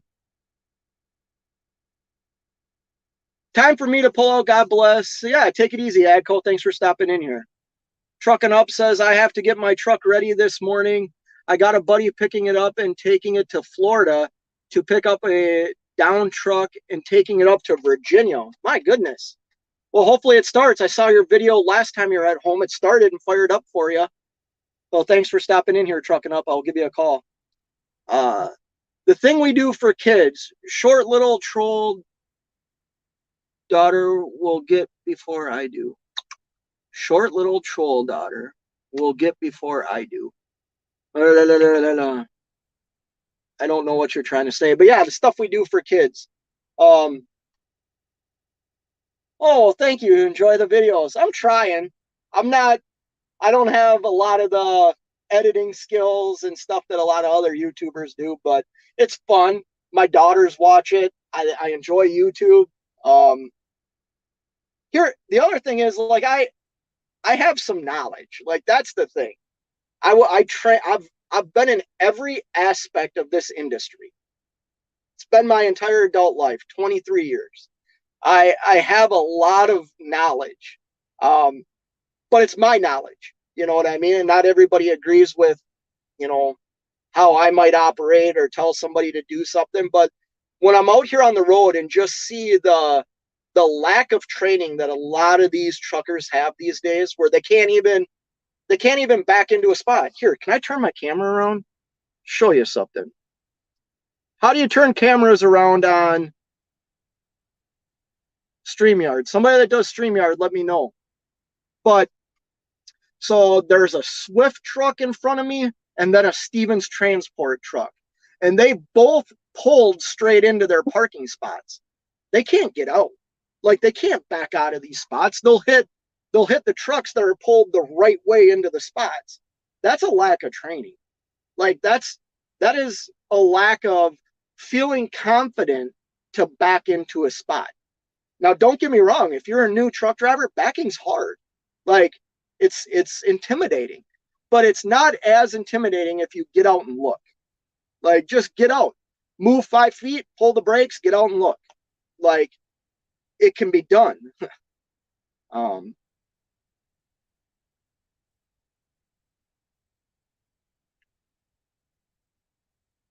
Killian said, Fate, you're a damn good guy, and I'm glad I can say I know you. Well, thank you. I see big things in your future, brother. I believe it or not, you are something like a mentor to me, and I appreciate you. Wow, Killian, thank you. That is a very kind comment. Um, yeah, I enjoy talking to you too, man. That's the thing. Like, I I've met some pretty damn cool people on YouTube. Driving with John's in the house. Man, I'm going to start driving, listening in the background. Just saw you were on. Give me a call sometime, LOL. Yeah, I'll give you a call back. I tried calling you yesterday, John, when I was up. Uh, Jackknife TV, you should have super chats. I'm not there yet. Someday. Someday maybe I'll be there. That's the other crazy thing, man. So let me ask, there's YouTubers in this chat right now that like make money on YouTube. That's gotta be such a weird feeling and like pressure, to like constantly know that A, people enjoy watching you. B, you're creating content that also like helps you financially. Like that's gotta be hard, you know. I hope someday I'm at that point and like can ask you guys the questions that already make a living or at least make something to help provide for a living on YouTube, because that just seems weird to me, like hard. And I super chat people all the time, and I think like if I ever was to get a super chat, I would feel like, holy cow, why did somebody give me this money? Even though I super chat the hell out of people that I like, you know what I mean? Um, Bella, it's all about the content. Editing is just a bonus. Okay. Well, I'm trying to put out. Here's the thing. I'm putting out the same. Well, not the same because I don't have a 389 cool looking black truck. I don't. Here, you weren't in the live the other night when I did this, so I'll do it again just for you since you're in here. So hopefully you're still here. So we all know Velox likes to wear his little hanky in his back pocket. I'm not cool enough to do that. So I did this, Nick. Does this work? Maybe I can say I'm from like Long Beach or something. See, this looks so dumb. Anyways, I'm trying, man. I'm work honestly like I'm working hard at YouTube.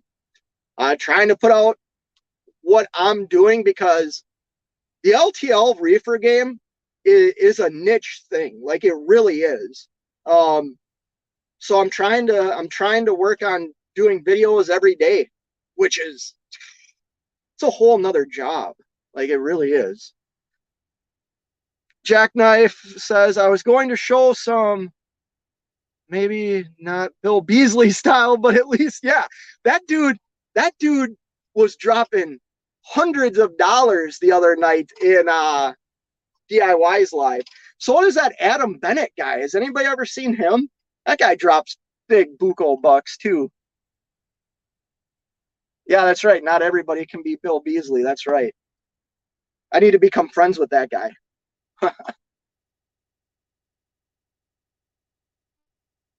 I'll tell you what. I want to be a 53-foot spread axle, and it sucks getting into those parking spots, especially if you have like yeah, okay, that makes sense. But a lot of spread axles, can't you drop the suspension and kind of walk it into the spot? I've never I have never hauled a spread axle 53-foot trailer before. So like I can't really speak on the turning radiuses and stuff. They're cool looking. I wish I had one sometimes.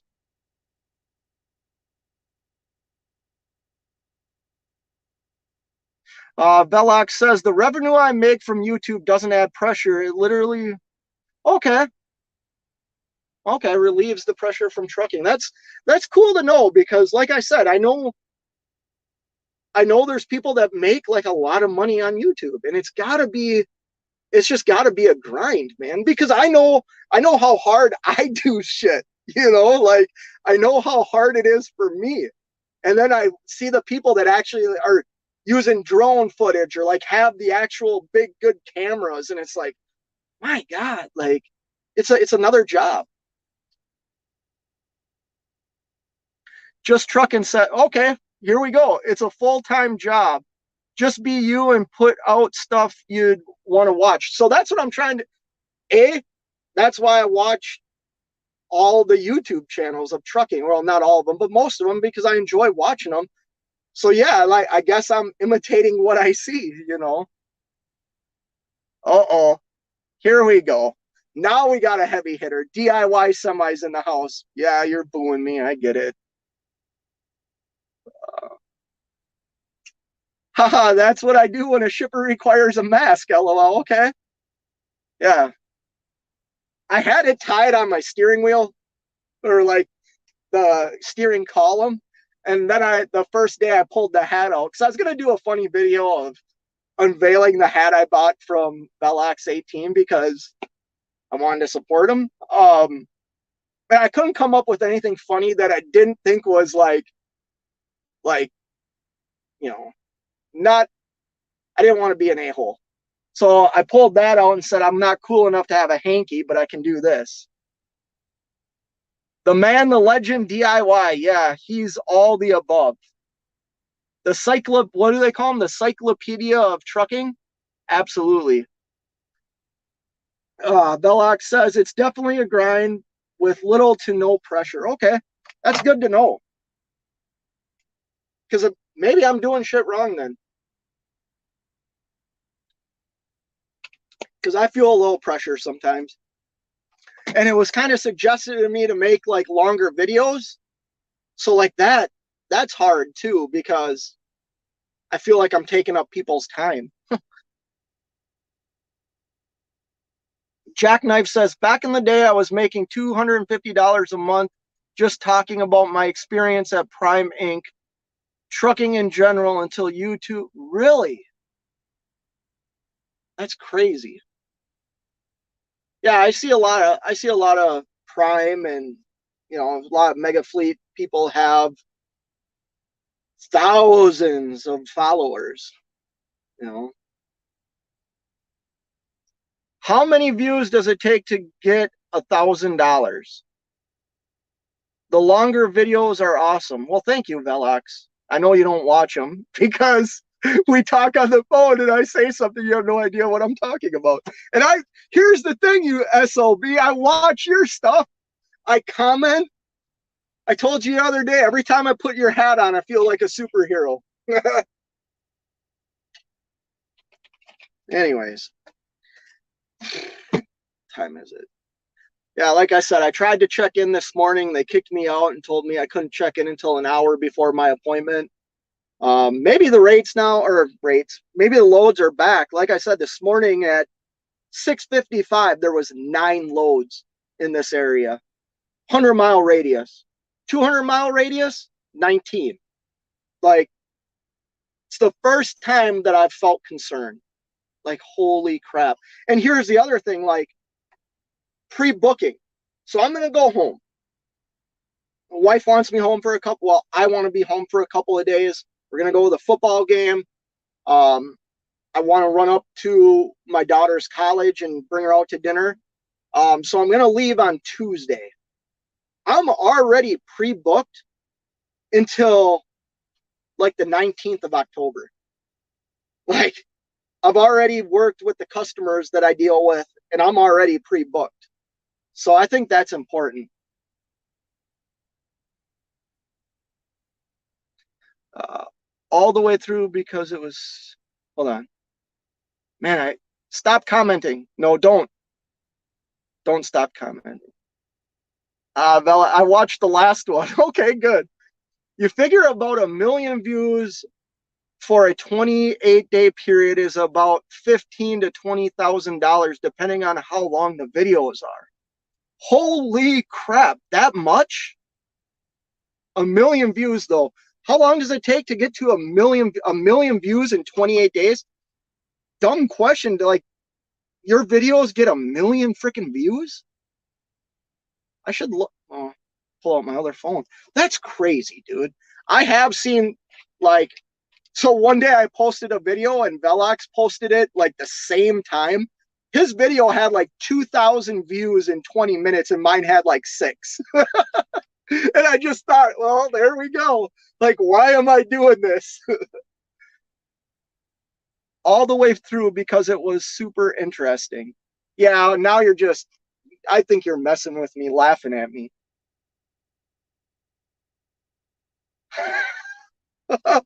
They get very homoerotic very fast. My videos do.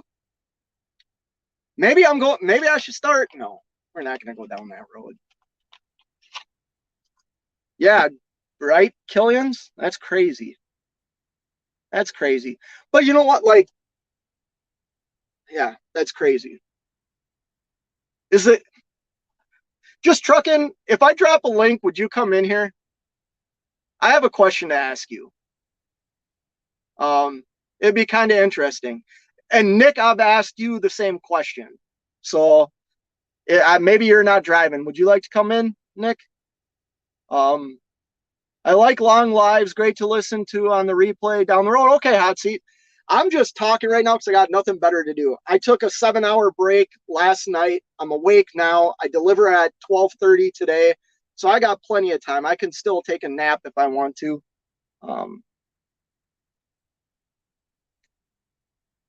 I only get 150,000 views in 20. Oh, only.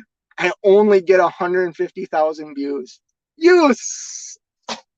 That's hilarious. So are you dealing with this? Just Trucking's got the cash. You're doing YouTube for this, huh? For pennies? Velox?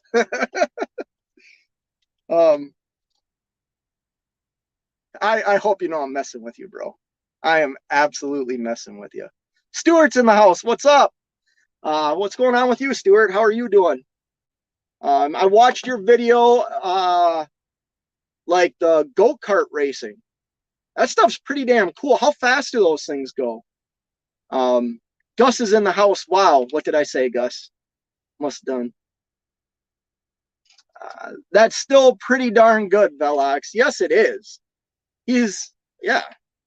I have over 50 million views, not to toot my horn, but I made a video every day for the last 2 years almost. My goodness. 50,000 views. Or 50 million views. That's crazy. Yeah, no, I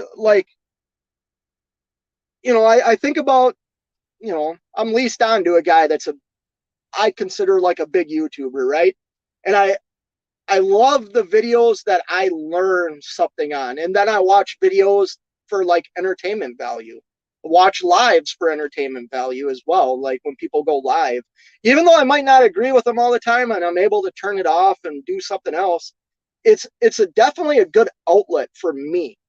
Meaning I gain knowledge. I'll watch DIY and learn how to do something minor on my truck. And it saves me time. It saves me money.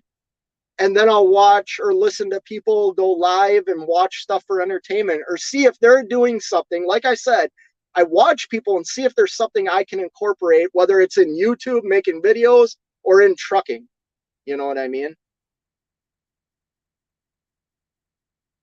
Fastest in the class is 79 miles per hour. Holy cow, Stuart. That's nuts. Oh, I missed a couple of comments. Just Trucking says, it's a lot of hard work, but it keeps my family in good. Dude, that's what I'm talking about, man. And I know people are going to hate me or like humping legs and stuff, but like, why not talk to those people that are doing it And maybe someday I could be at that level, you know? And not just that, like also develop, I mean, like I said, I was able to go to dinner with Nick Velox and meet his family and hang out and like develop friendships, people I talk to on the phone when we're both driving at night, you know? Velox says, at Just Trucking, that's what I try to tell people. You've worked your ass off to get where you are. Absolutely. Jackknife TV says, my videos get way too long, an hour with just one camera, but I don't cut it and just need, yeah, cut. That's what I do. So like here's the thing, man. I've spent money on doing YouTube stuff. I got a couple of GoPros now and all that, and I'm just too lazy to do any of it. Like, that's the truth. I'll set my phone in my holder, or I'll take video from my dash cam and edit that, and then put in the videos that I've recorded on my phone. Kind of like, I know people might not, well, whatever. Like, I enjoy watching some of Nevada's videos when he's driving with his GoPro on and he's just looking out the window. Like, I'm never going to film myself driving. Just, I can't do it. The carrier won't agree to let me do it, which is fine. I get that and understand that. But what if I did something and like hit somebody and there's like video proof of it? You know, that wouldn't hold well for me.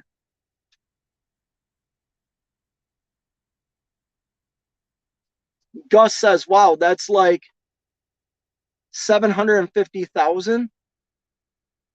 I'm on the road with the wife is texting. Oh, okay, Just Trucking. I first started and saw over $1,000 per month revenue and thought to myself, that's my mortgage. That's a huge blessing. Yeah, dude. That would be my I want to buy a ice castle. For all you that don't live in the north, the ice castle is kind of like an RV for ice fishing, like a travel trailer for ice fishing. I want to buy one. I could go out and buy one right now. Doesn't make financial sense for me to do it, but like if I get other revenues, like I said, there's other things I do, not a great deal of outside of YouTube, but I'm working up to doing more, and I'm just hoping this whole experience of trying things independently, like me being the man instead of working for the man, I'm able to live that life of complete, like, financial freedom. Like, that's what I want. I already experienced some financial freedom in life. I want to experience even more, you know? And that's not because I'm greedy or anything. Man, money, the lack of stress because you know everything's okay is worth something to me. It really is.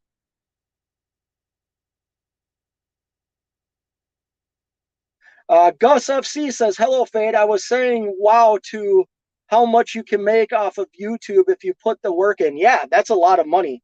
So DIY, Velox, Just Trucking.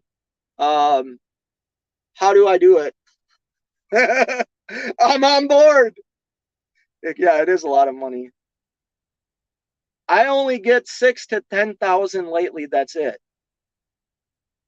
Only get 6 to 10,000 lately. That's it. Views? Man, I don't even get that.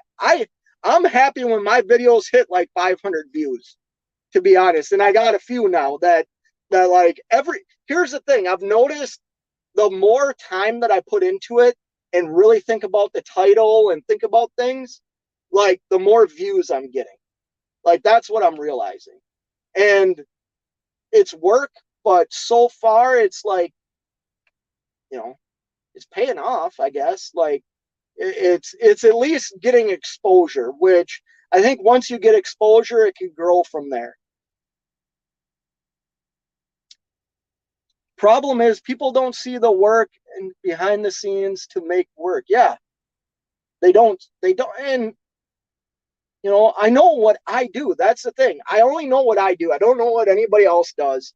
but like the work that I put into my videos, like it's at the end of the night, man, or it's early in the morning before I'm like awake and I'm up for an hour, like doing something, or sometimes it's even longer than that. Like, especially the longer my videos have gotten, the time that I'm putting into them is even greater. It is hard work.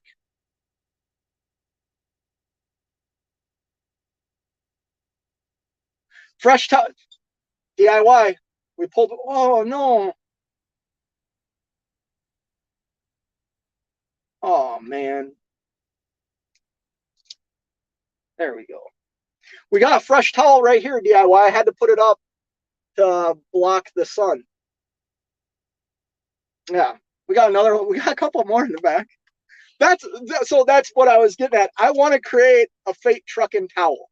Like I want to. But let me ask you this: like DIY, Velox, like you guys have merch that has like your names and faces and stuff on them. Cash is the best. Like I walked around the other day wearing Cash's Mudflap shirt and Mudflap app with his promo code on it, and it's got his face right here. And somebody at the truck stop looks at me and goes, "Whose face is on your shirt?" And I just started laughing. I go, "Oh, it's a guy I watch on YouTube." I said, "This is his Mudflap promo code shirt." Like that takes some balls, man. You put your face on a shirt. And sure enough, you know what? I'm in all of Cash's lives, every single one. I don't see him in here. Hmm. Funny, DIY, you better yell at him. Uh, please don't expose you. I'm not going to. I wish this platform. Oh, Assy McGee's in the dude. How are you doing? Um, did you finally get out of where you were last night? That's a problem we're facing too.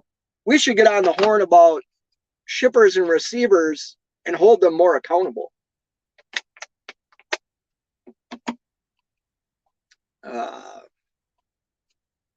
I really like that this is a drama-free channel that alone will give you the opportunity to have a really good channel. Well, thank you, Hot Seat. Yeah, um, I'm 100% drama-free, except I have a couple of bullies that bully me around a lot and crush my spirit, break all my hopes and dreams, tell me I'm an idiot.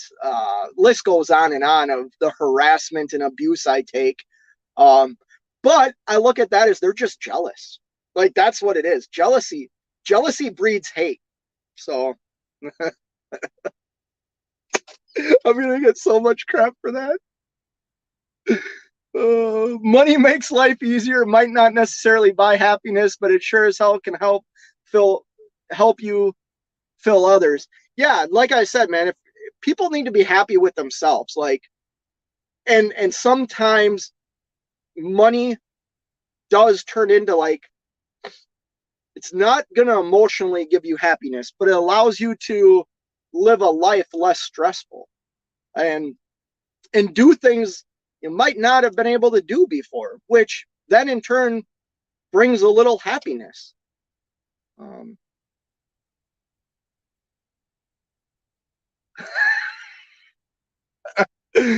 DIY, somebody says, I already have a fake truck and towel. It's stuck in my spare bed. I didn't leave towel there this time. That's a whole nother story. I've accidentally left stuff at DIY's house when I've spent the night over there. uh, Jackknife TV says, I'm laughing my butt off. Put it this way, Mr. Best makes a minimum of $3 million video just off of ad revenue. God, that's crazy. That's another thing though. Like, whether you like James or not, you gotta respect the ability to turn on a camera and talk to a microphone for 12 hours. Like that in itself is a job. You know what I mean? And that's talent. I mean, people make careers. That's how Howard Stern has made a career of millions and millions of dollars. You know what I mean?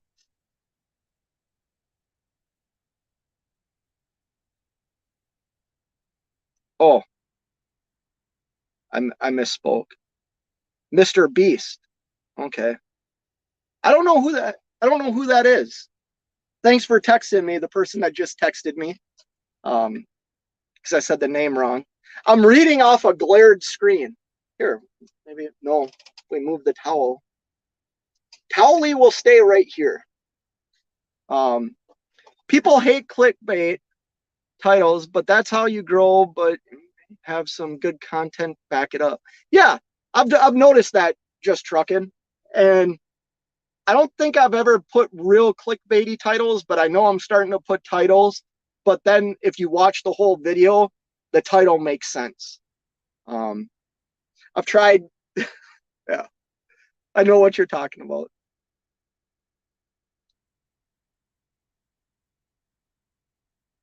Yeah, well, it's not the brokers that need to hold the brokers don't need the incentive, Stuart. It's efficiency in a supply chain.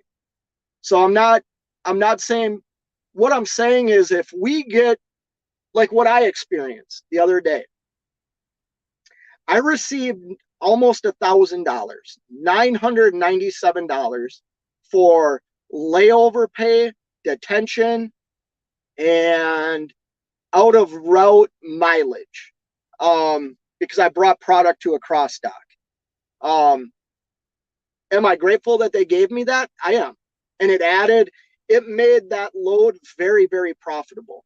But you know what? It took a lot away from me too. I had to cancel my 2 loads that literally brought me home. Um, why Belloc said this earlier in one of his videos. Why are we left holding the burden of that? You know what I mean? Like you could argue, well, you weren't running your truck sat while you were sitting at the shippers, and or your layover was at a truck stop. Yeah, I didn't really burn anything, but you know what? I lost revenue, and nobody except me has to eat that. You know, the $1,000 that brokerage gave me, they doesn't doesn't hurt them as much as what they caused to hurt me. You know, I just wish it was a little bit more fair on that end. If we show up to a facility at our appointment time, I made a video about this the other day too. I showed up an hour before my appointment. It took them 7 hours to load me because they didn't even have the load picked. How can that happen? And then when I walked in there to check in, had I been an hour late, they would have charged me $250. So you're going to charge me $250 to be late to an appointment that's going to still take 6 hours to load me if I'm an hour late, and you don't even have the product picked? How is that? How is that even legal? Like, that makes no sense. Gonna miss out on the apple juice load. That sucks, dude. That sucks. Oh yeah, Michael, I saw that. I don't know who Mr. Beast is though. I'm gonna have to check that out. Sterling's in the house. Good morning, Sterling. How are you? Are you still at home? Actually, I need to finish watching your live from the other day. I watched like half of it and then got a phone call. Hot seat, not James Best. Yeah, I read it wrong, people. I get it. Trucking with T-Bone's in the house. We're just hanging out this morning, trucking with T-Bone. I got a couple hours before I have to make my appointment. I don't have a video today, so I thought I would go live. Um, yeah. Make sure you hit the thumbs up for me too, by the way. I appreciate it.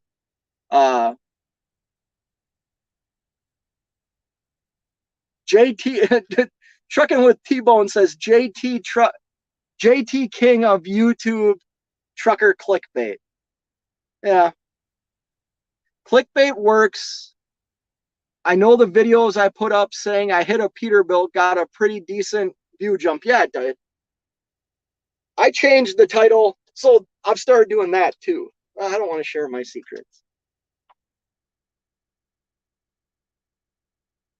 Okay, he's one of the biggest YouTubers in the trucking realm. Okay, so here I watch.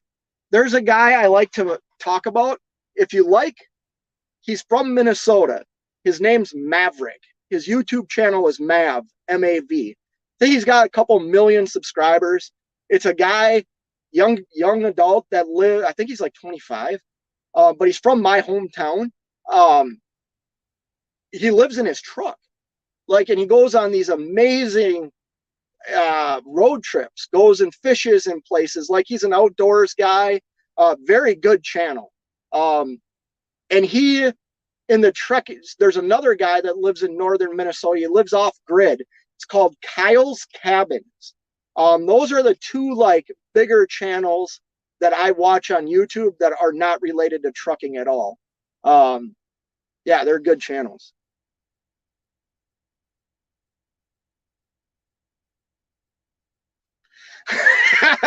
Just Trucking says I was once bullied in a candy aisle in Georgia. Yeah, you were. Oh, Cash just released a video. So if you're bored of this, Cash just released a video. Yeah, Just Trucking. Yeah. I remember when you got bullied. The guy was excited to meet you.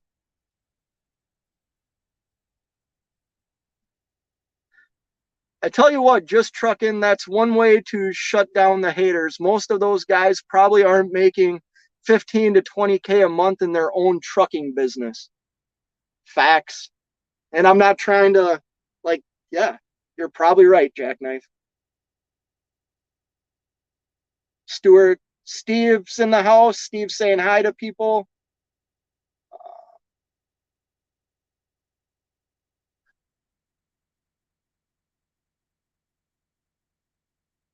What? Stewart says, but the carrier pockets I'm assuming layover or lay out the detention and layover rates, and people agree to them. Oh, the carrier packets. I get what you're saying.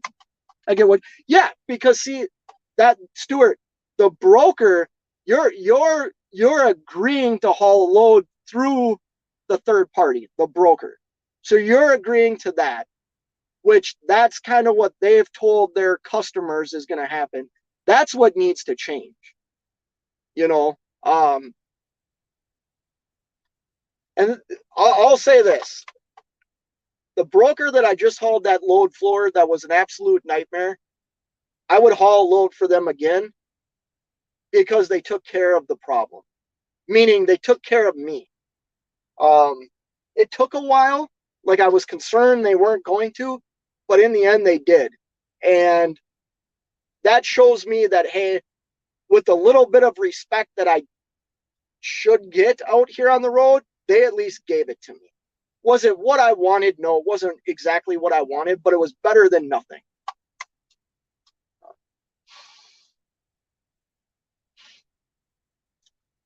Man, he has 105 million subscribers.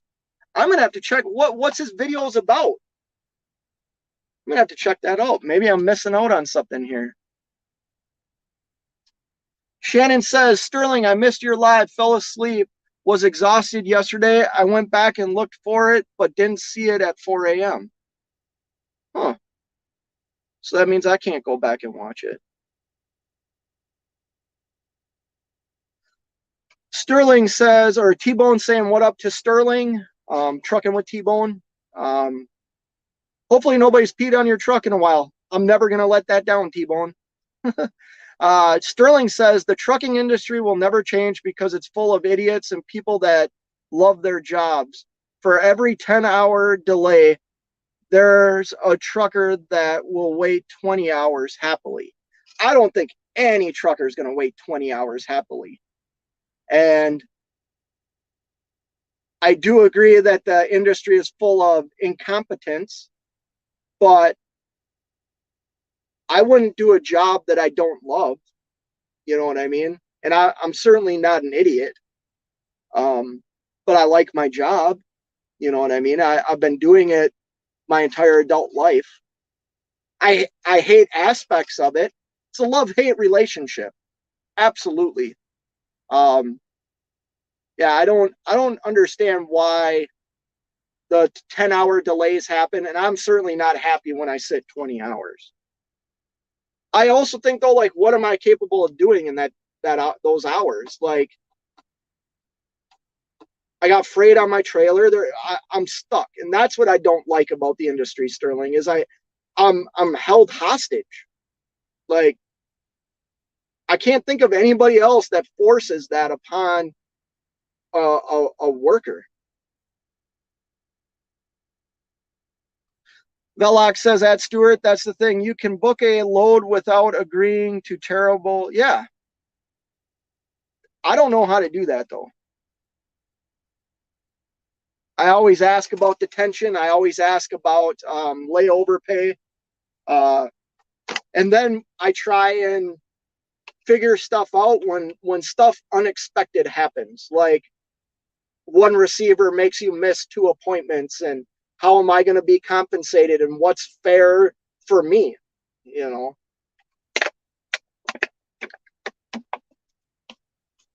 Hot Seat says I dig Mav. Okay, so you watch Hot Seat, huh? Or Hot Seat, you watch Mav? That dude, he's a cool dude. I ran into him, like I say, he's from my hometown. So I ran into him at well, he goes to a store a lot, a Super Value on his videos where he's buying food when he's in Duluth, Minnesota.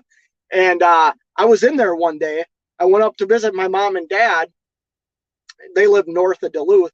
And I go walking in there, and I'm looking, I'm like, that's freaking Maverick. And I walk up, I'm like, hey dude, and he was super cool. Like, he was filming, and what he did was he just turned his camera down. So like, you hear the interaction between me and him, but he doesn't show me at all on camera. Yeah, he was actually super cool. And I didn't know he was filming until I saw him turn the camera. Like, the camera was here and he turned it. And I go, oh, I'll leave you alone. He's like, yeah, I'm filming right now. Super cool though. He even talked to me when he got outside. He's a nice kid, nice guy. Jackknife says, you would love camping with Steve then, although I don't know if he's making much new content. It's a shame his wife just suddenly passed away. Are you talking about the Steve that's in our chats? Jackknife? Is that who you're talking about? I hope not.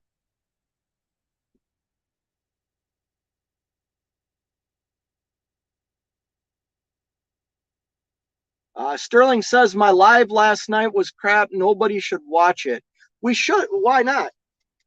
Like I said, you went live and I started watching you, and where did I get to?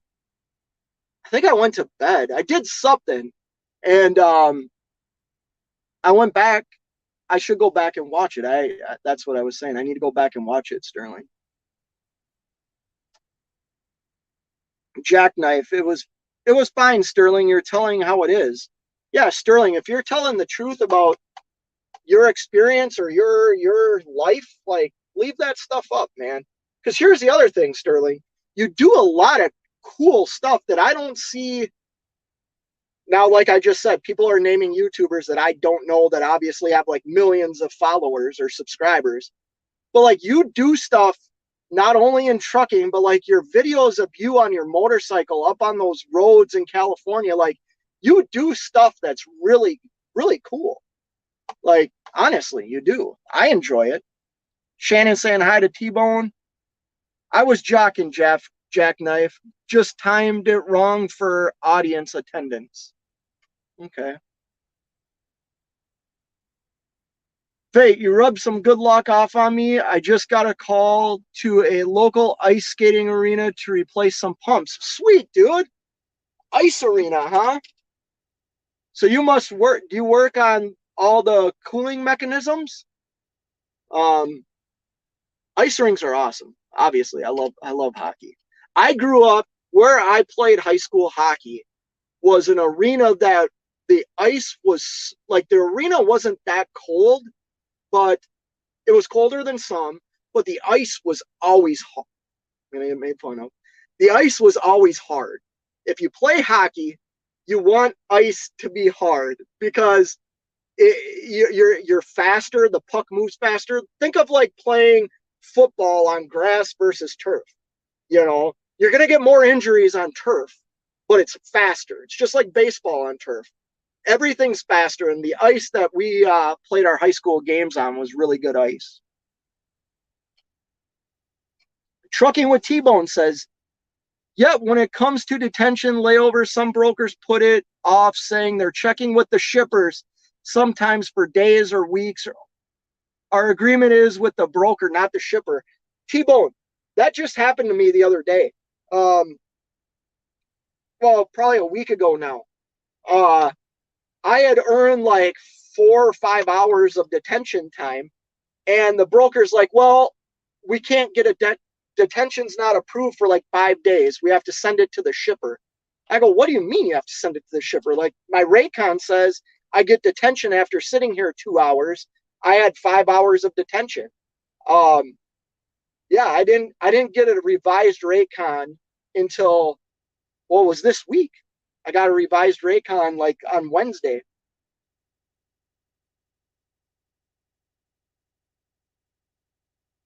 Well, good, Gus. I'm glad the hockey gods are shining down on you. We're getting into that season where hockey's going to really pick up. High school usually, well, where I'm from in Minnesota, right around Thanksgiving time, you're going to have a tournament. Tryouts are coming up. Yeah, hockey's about to take off in the northern states, at least. Not lately that I know, anyway. Oh.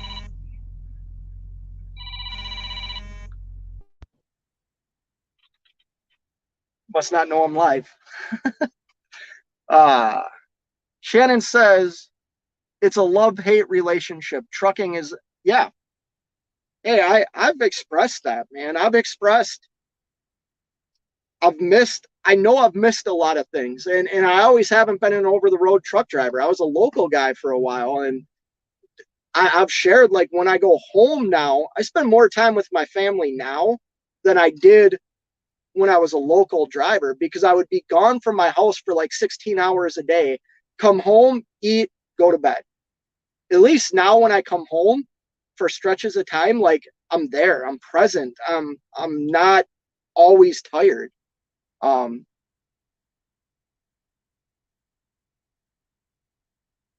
Sterling, you want to come in here? You need a hug? I'm not joking. I'll drop the link if you want to come in. Sterling says, if you love something, you'll be dumb enough to waste your time pursuing it. Dude, if you need a hug, I'll give you a hug, bro.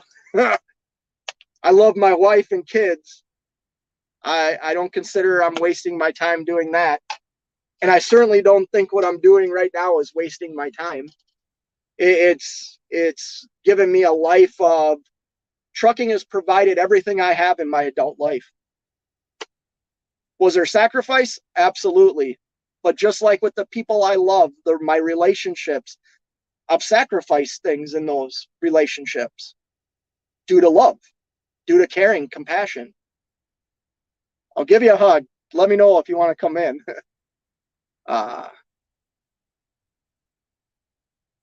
Dude, Steve, congratulations. Congrats, Steve. Steve has a new grandbaby girl. Congratulations, Steve. That's awesome. That's awesome. I hope someday I get to be a grandpa. Well, I'm sure I will. But that is awesome. Yeah, just trucking saying hi. Congratulations. Everybody say congratulations. You're right, Sterling. Hence my last 2 love relationships. Oh, Shannon.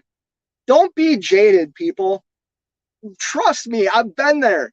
I got divorced in 2008, like, from a person that I had been with for a long time in my life. I mean, I met my ex-wife when I was a senior in high school.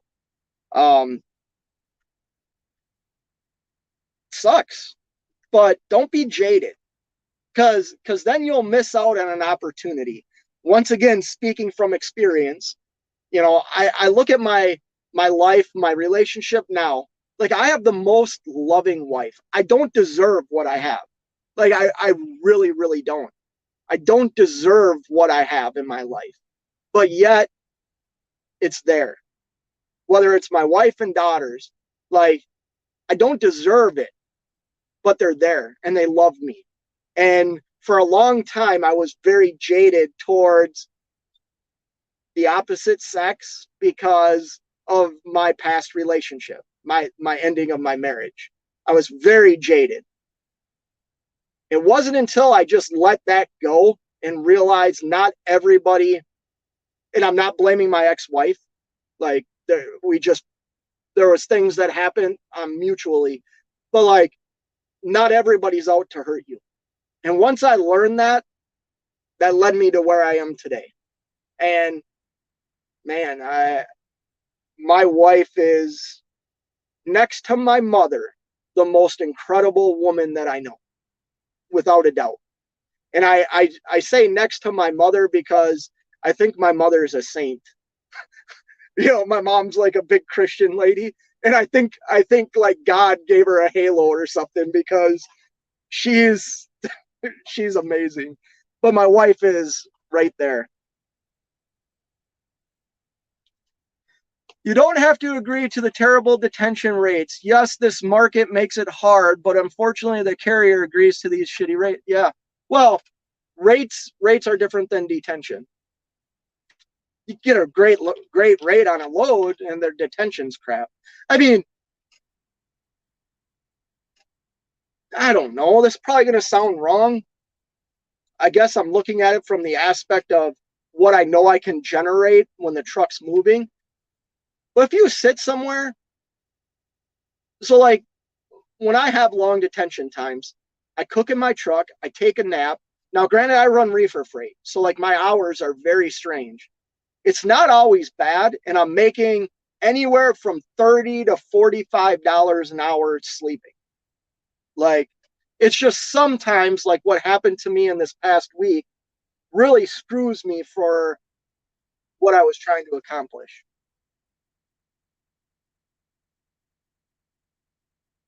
Last night's live stream with huge news. Yeah, everybody go check out Sterling's link. Hold on. Hold on. Okay. So I'm going to drop the link, but I'm only going to allow one person to come in right now. Oh, shoot. I'll have to text it. Okay, hold on.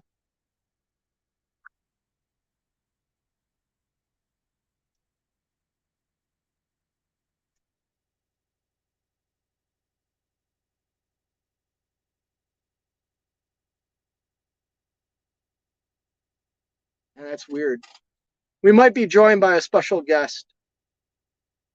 I'm going to skip some comments. I'm sorry I get so far behind. Um, Steve says nothing beats family time. Yeah, no, family. Um,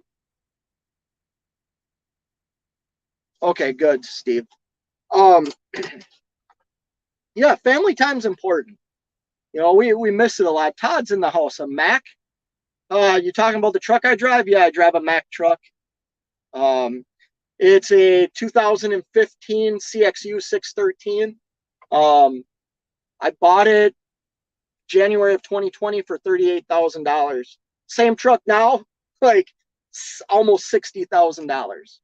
Ridiculous. Good truck though, Todd. Steve says no, just septic pumps. Oh, okay. Still though, Sterling, I grew up in the desert of Southern California and had to play ice hockey on dry lake beds with rattlesnakes and tumbleweeds. Uh, you know, they got rings. So back when I was, how old would I have been? I was a senior in high school. Um, I I played in a tournament. We played. we played in a junior college tournament. Like our high school team or the team I played on, we were very good. So we entered a tournament that was like the JV teams of colleges. So like think of like if you're a hockey player or a football player, think of like a practice squad, right? We entered a tournament, so we were all young. Like I was like 17. We entered a tournament in Denver, Colorado, with a bunch of junior varsity like college teams. And let me finish this, and I'll bring you in. And we played it. We played two teams from California that were really, really good. Like I thought they weren't going to be good, and they were both really good. I think one beat us actually. We ended up winning the whole tournament though, which was crazy. And we actually, once we won that tournament, that got us a bid to a national silver sticks tournament. Like that was a huge win for us. I'm going to bring in a guest now. Steve, take it easy, man.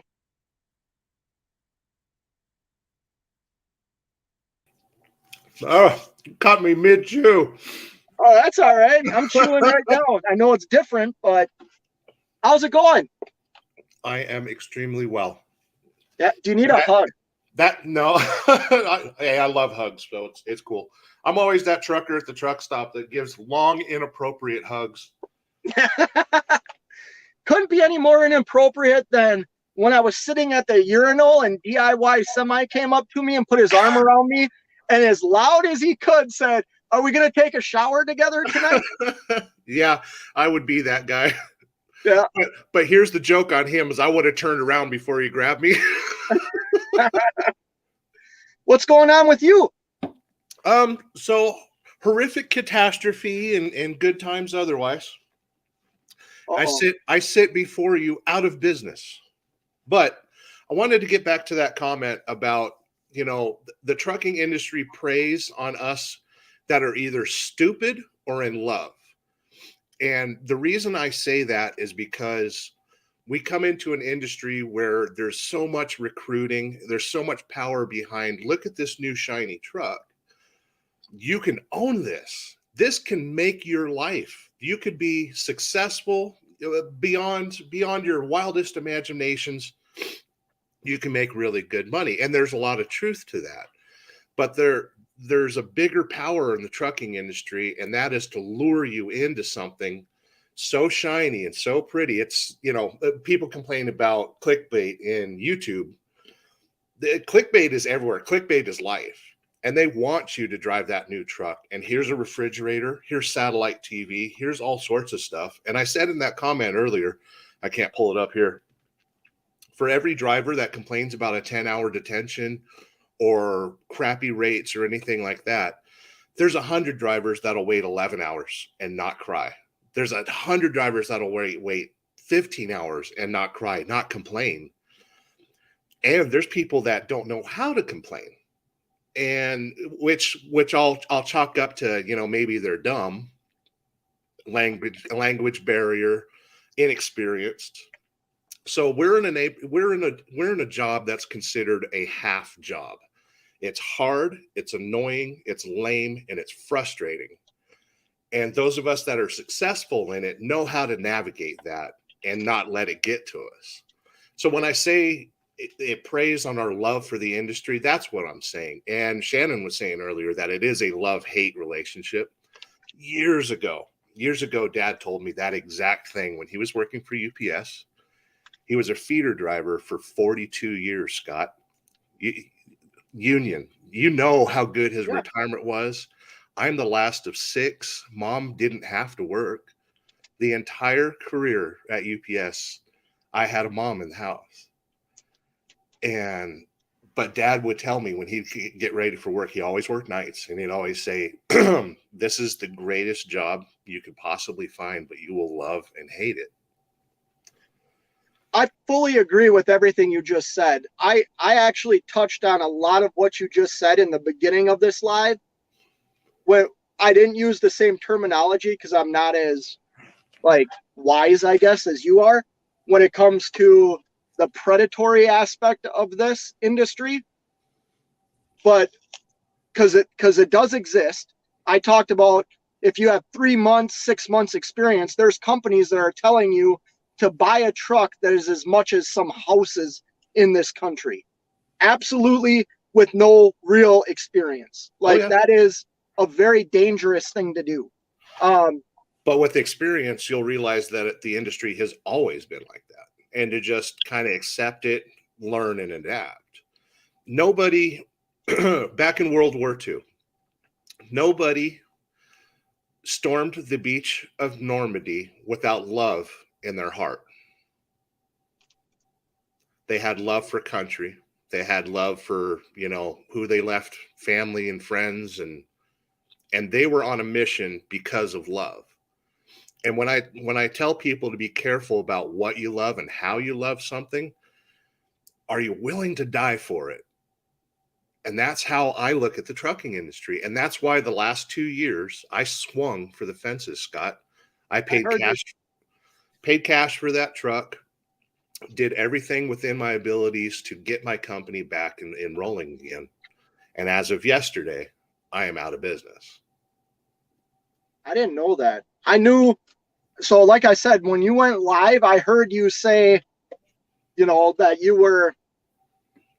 that you paid cash, what you were hearing on what you were experiencing life like when you decided to buy your truck and you went places, you said you were your own travel agent. You went places because you didn't know if you were going to. Oh, you remember, Scott, you could throw a dart at that map anywhere and be like, oh, cool, I'll leave Florida and I'll have there's plenty of opportunities. You could run anywhere. And which was cool because it was a learning experience. It'll allow you to learn every single market in the United States because you can go anywhere with immunity almost. But those days are gone. Yes. You have to be strategic in everything you do right now. I agree 100% with that. How do I say this? Because I don't disagree with what you're saying about the love-hate relationship. When you think about, would I die for trucking? Absolutely not. I could die from actually trucking though. I wouldn't die on a hill for trucking, the same way I would for people that I love or people that I care about.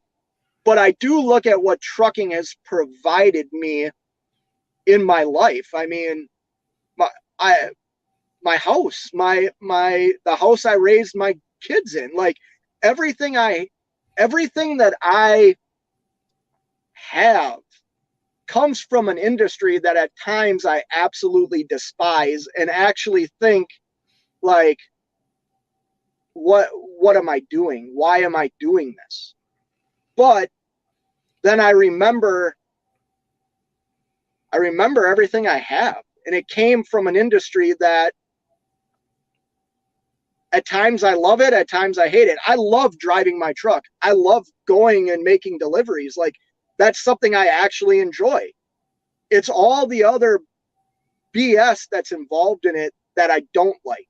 And I The like, greatest part of our days are our abilities to provide customer service.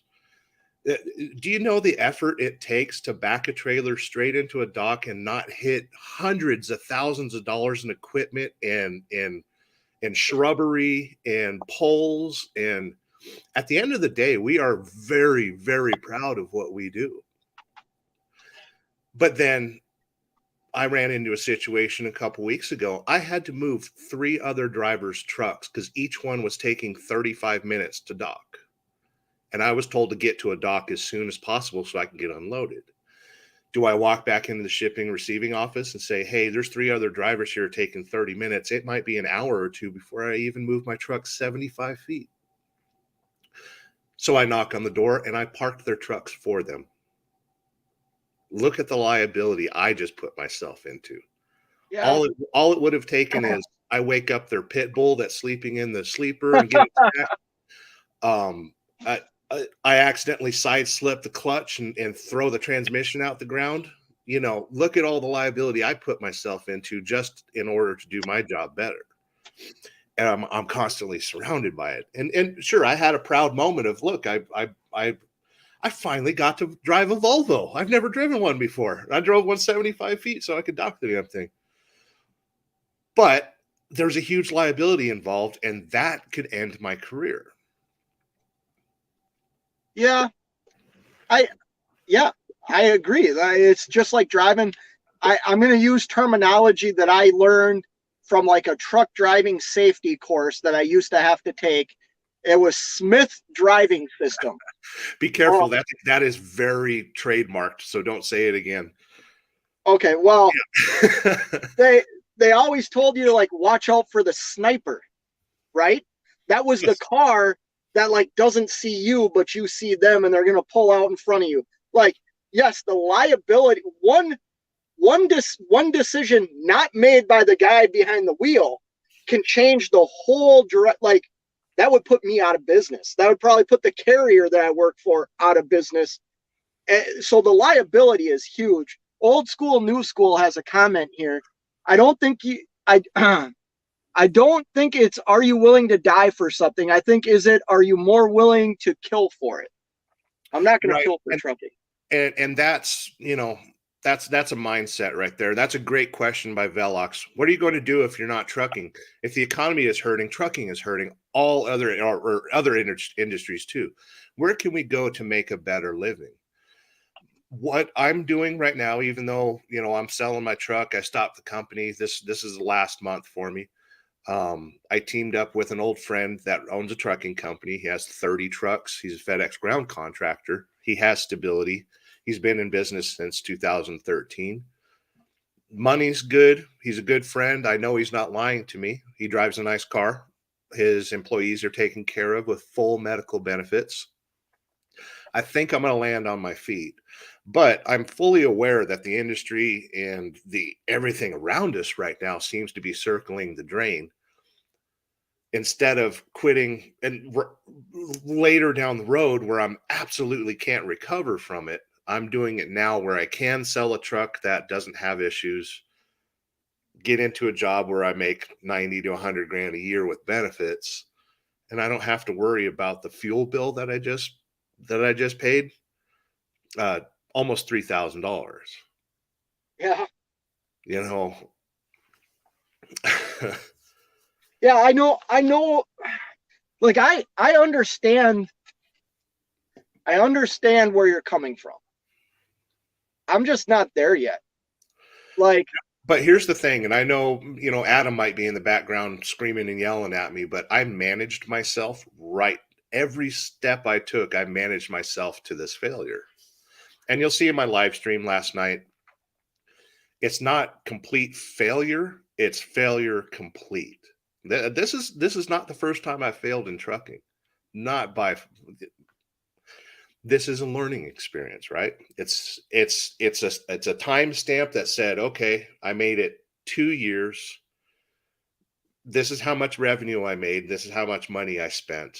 And this is absolutely, without a doubt, how lucky I have been. How much do you run with luck, Scott? so since I've started this, the first, I'll say 18 months, 19 months were pure luck. Yeah. Because I came in, I had, I know why I am where I am. That involves a lot of things. Mainly the guy that owns the carrier I'm leased onto. Today, it's not as much luck as it is the work that I put in when I was lucky. Does that make sense? Yeah. And the biggest reason I'm out of business right now is that I didn't put a whole lot of money off to the side. So right now I could run the truck, but there's more luck than holy crap. I dropped a transmission and let's just replace it. I can't do that right now without going absolutely completely broke. Yeah. And I get that, and that's tough. And putting money aside isn't luck, it's discipline. But like, Right. I don't consider what I'm doing right now, like, and dude, I'm not a pompous prick. Like, I'm just not. But like, I'm still generating like what I deem, now maybe this is different for people. Like, I need X amount of dollars to like take care of my bills, take care of my family and stuff like that. Right. That's right here, right? My business costs are down here, and I'm still hauling freight at like right here. That's not luck. That was strategic. Like, It's a healthy margin, right? yes. Yeah. Yeah. I don't as badly as I want to live beyond my means, I don't. Do I think there's luck in, dude, I'm lucky. Like, I agree with you too, but at the end of the day, like, I've put forth the work that's allowed me to receive the luck. I look at my truck, I look at my trailer, I look at the connections, and it's all based off of chance. I do agree with you on there. It was based off of chance. When I signed the contract to work for the carrier I'm leased onto, it was chance. So a little bit of luck. But now, today, I would say both the carrier and me feel like it's not luck, that we both have put in the effort to create what we have. But like right now, I'm here in Chicago, Sterling. There's freaking 19 loads. That's it, in a 200-mile radius. So if I was able to get a load today, that would be luck. On a Friday? On a Friday. That was this morning at 6:55 a.m. I have not looked because I've been live ever since. Yeah, it might just be a soft morning start, but that doesn't happen. Like, I've never seen. But it has happened in the past, and I've dealt with it. And so you do a 300-mile deadhead, or you think about family and go, let's just go home. Stuart says spot market is all luck. I have never heard a YouTuber put out their projections for the year. Well, it's possible. No, it's not. To put out your projections for a year, you're going to be wrong. I could tell you right now, I bet I could put out projections of what I'm going to make. Well, we're in the 10th month. I started running a lot of the freight I run a year ago. When the market was on fire, I chose to run loads at a lower rate for exactly what I do now. I can tell you within probably $1,000 to $2,000, not even within $1,000 of what I am going to make every week. And because I know it. There's numbers that back that up, but you got to keep in mind the start of this was completely unprecedented. Everything aligned to a point that the freight rates got so high. That pendulum swung with as much force as possible. That pendulum's going to swing back for every force, there's an equal and opposite force, right? Yeah, you're right. But it's already happened. No, this isn't the bottom. This ain't the bottom, Scott. I'm not saying it's the bottom, but it's I know from what I'm doing right now, which could change. Absolutely. Like, that's where I'm focusing on projection. Is yes, it could change. Well, every business needs to have projections, and not every business projections are correct. Like, right. No business can say we're going to make, let's just use we're going to make $500,000 this year. There's so much that goes into that, but having the projections with what you're working in at the time, that is, and kind of seeing forecast. DIY's talked about this many times on his channel. When everybody I am looking at it wrong, because I do have personal projections, and that's the biggest guiding factor of why I'm stopping what I'm doing. My projections for fuel this year is $125,000. That's crazy. I don't know how that's possible, because I know exactly how much I've paid for fuel this year, and it's not $125,000. I know it's $25,000 more than what I paid last year. Right. I can tell you that, but it's not $100,000 or $50,000 more than I paid last year. Yeah, you're forgetting I'm West Coast though, and run mountains. My fuel bill last year was $112,000. Yeah, that's more than me. Yeah. And that's one dude running a truck running back and forth from Reno to Portland. There's no way to get good fuel mileage. It just Yeah. doesn't happen. That's just the cost of business, and I'm willing to accept so much of it. But in turn, and Sterling, let me pick your brain here, and like, you're very knowledgeable. I'm speaking my experience, you're speaking your experience, Yeah. right? Okay. So like you just said, hey, I'm West Coast, high fuel. I can't go anywhere without driving in the mountains. That's how you chose to operate your business, right? You didn't choose to bring your business to a market that might have lower fuel costs and less mountains. No, and the reason behind that is I don't want to move away from my daughter. Right, So which I is can't, admirable. I can't go to the most awesome. My dream state is Wisconsin. I've always done good there because I can leave the house on a banger every single time. Like I said, I'm also a guy.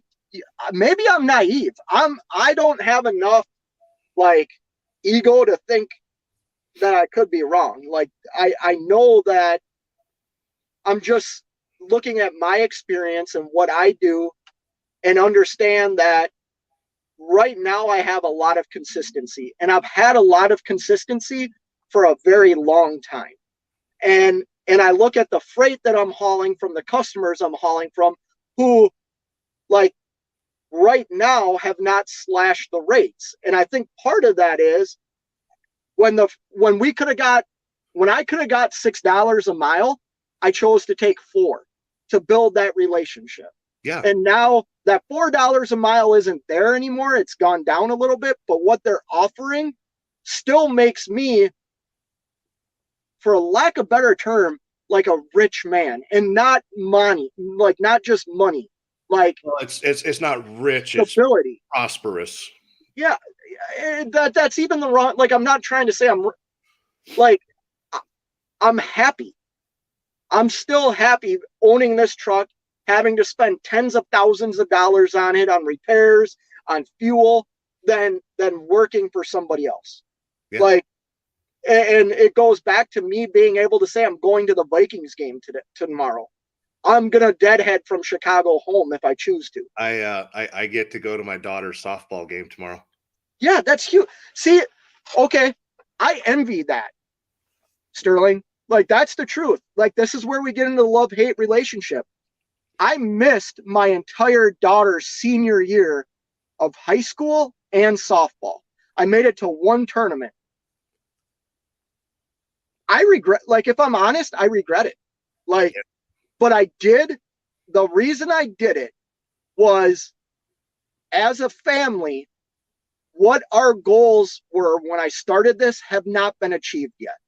So I was forced to go out and do something against what my heart wanted me to do, to get to that achievement. That's where the love hate comes in. I went to two of my daughter's soccer games this year. My one that's still at the house, her sophomore year of high school. I only made it to two of her high school soccer games. I regret that. I miss that. I hate it. Yeah, but what does your daughter always tell you? That like all of us hear that and it's like, wow. She says what? To chase your Chase dream? my dreams. Yeah. You know? That tells you raised a pretty good kid right there, when they can overcome, yeah, I miss dad and I wish dad was here, and that kid has strength and joy and a maturity about herself that she could say, yeah, dad, I want to chase my dreams. How about you chase yours? There isn't a selfishness about it. I feel fortunate that my whole sorry, you're gonna hear. I had to roll my window down a little bit. My whole family is supportive, but I think they're also seeing like how I feel. Hey, let's be honest here. This is something I've battled with in my life. I lived. If you break down like my family, there's some mental health. There's some suicide. There's some really dark stuff. If you really look at my family, that's too loud now. Hold on. It sounds okay from this end. So Did it? yeah, please enjoy some air. Okay. The trucking industry can break your spirit. It can break your heart. It can break your mind. You can become very isolated, very depressed. I've experienced that. Um, and then there's lots of things that this whole industry is kind of designed to, like, if you're not, if you're, I keep using that word discipline. If you're not disciplined in watching what you eat, you made a great comment in your live the other day where when you said you felt like you needed a hug and Taco Bell was your hug. I Oh, related, I Christ. related to that. You can't walk 17 feet in a truck stop, and how many calories have you passed? Yep. How many thousands of millions of calories in a truck stop? And it's a hug that's always waiting, and my bank card never bounces. Yep. We're not supposed to have that ability. We're supposed to hunt and forage and Yeah. you know, not just wander around for peachy rings. Come on now. Walk in and you got crispy chicken sitting there waiting for you. But yeah, a lot of this industry is designed to physically destroy your body, and mentally destroy your mind. I mean, it is. But if you, If it's not designed like that way, at least the opportunities are always present. oh yeah, yeah. Yeah. But I think it is a design, dude. I don't know, but I think if you can, as an individual, whatever it takes you to, like, keep mindfulness and stay positive, and maybe, watch what you drink or watch what you eat, you feel a little bit better. When I eat fast food, I'm lethargic, I'm lazy, I like get very mentally, like, Yeah, not it messes with your hormones. People don't it, realize that. It goes right for your hormones, your dopamine, and yeah, it was yummy, but it's yeah. gonna kill you. So no, I don't know, man. Like, It's death by a thousand conveniences. I'll say this. If you got out of trucking and shut your business down for the betterment of yourself, you did the right thing. If Yeah. you had to shut your trucking business down because of the market, I feel bad. And I probably shouldn't feel bad, but I feel bad What because what you just revealed was 50-50 for me. It's market that I live in. Do I continue a business model that thrives on $2 a mile with fuel and maintenance being $1.60 a mile? yeah, that's tough. I couldn't do it. I'll be Right, honest. That right. that would that would have me, especially when I look at trucking companies that are willing to pay me the amount of money they're willing to pay me now to drive their equipment. Yeah, it would be hard for me to. And then the second half of that, the other 50% is my health. Yeah, you know that my best friend had a stroke a couple months ago, right? Yep, yep, His trucking career is possibly completely over. His license is suspended because he had a seizure. How do you apply for any job in the trucking industry when that on the thing it says list medical conditions or anything like that? yep. How do you get a medical card without telling a doctor, yeah, I was on medications for seizures like 8 months ago. Can I have a job? That doctor ain't going to sign off on it. No, no. It's just He's completely screwed, and he's only 10 years older than me, Scott.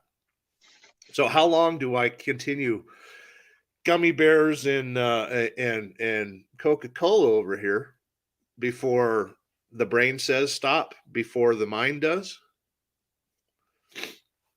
How long do I maintain that? So I'll be the routes that I can run. I could be home every day, every other day. I can prep food like I'm supposed to. I can get back on that keto diet, which I respond to extremely well.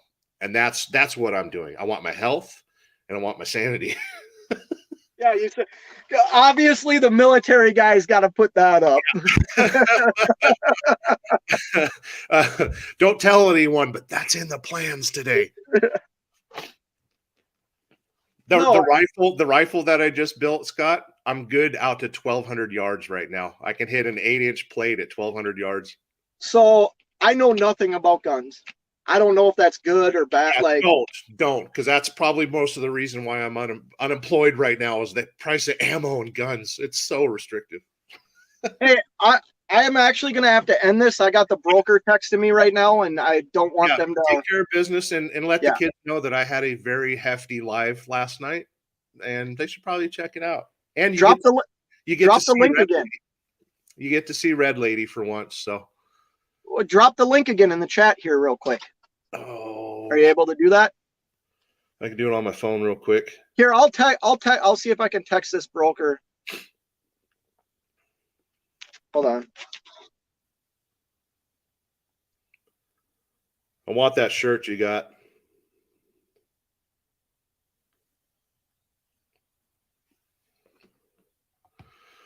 Uh-oh, did he crash his own live?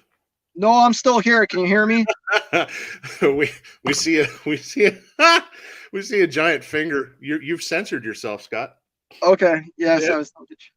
Oh God, I hope that's a finger. Yeah. Did we just get purple hatted? That should be the link.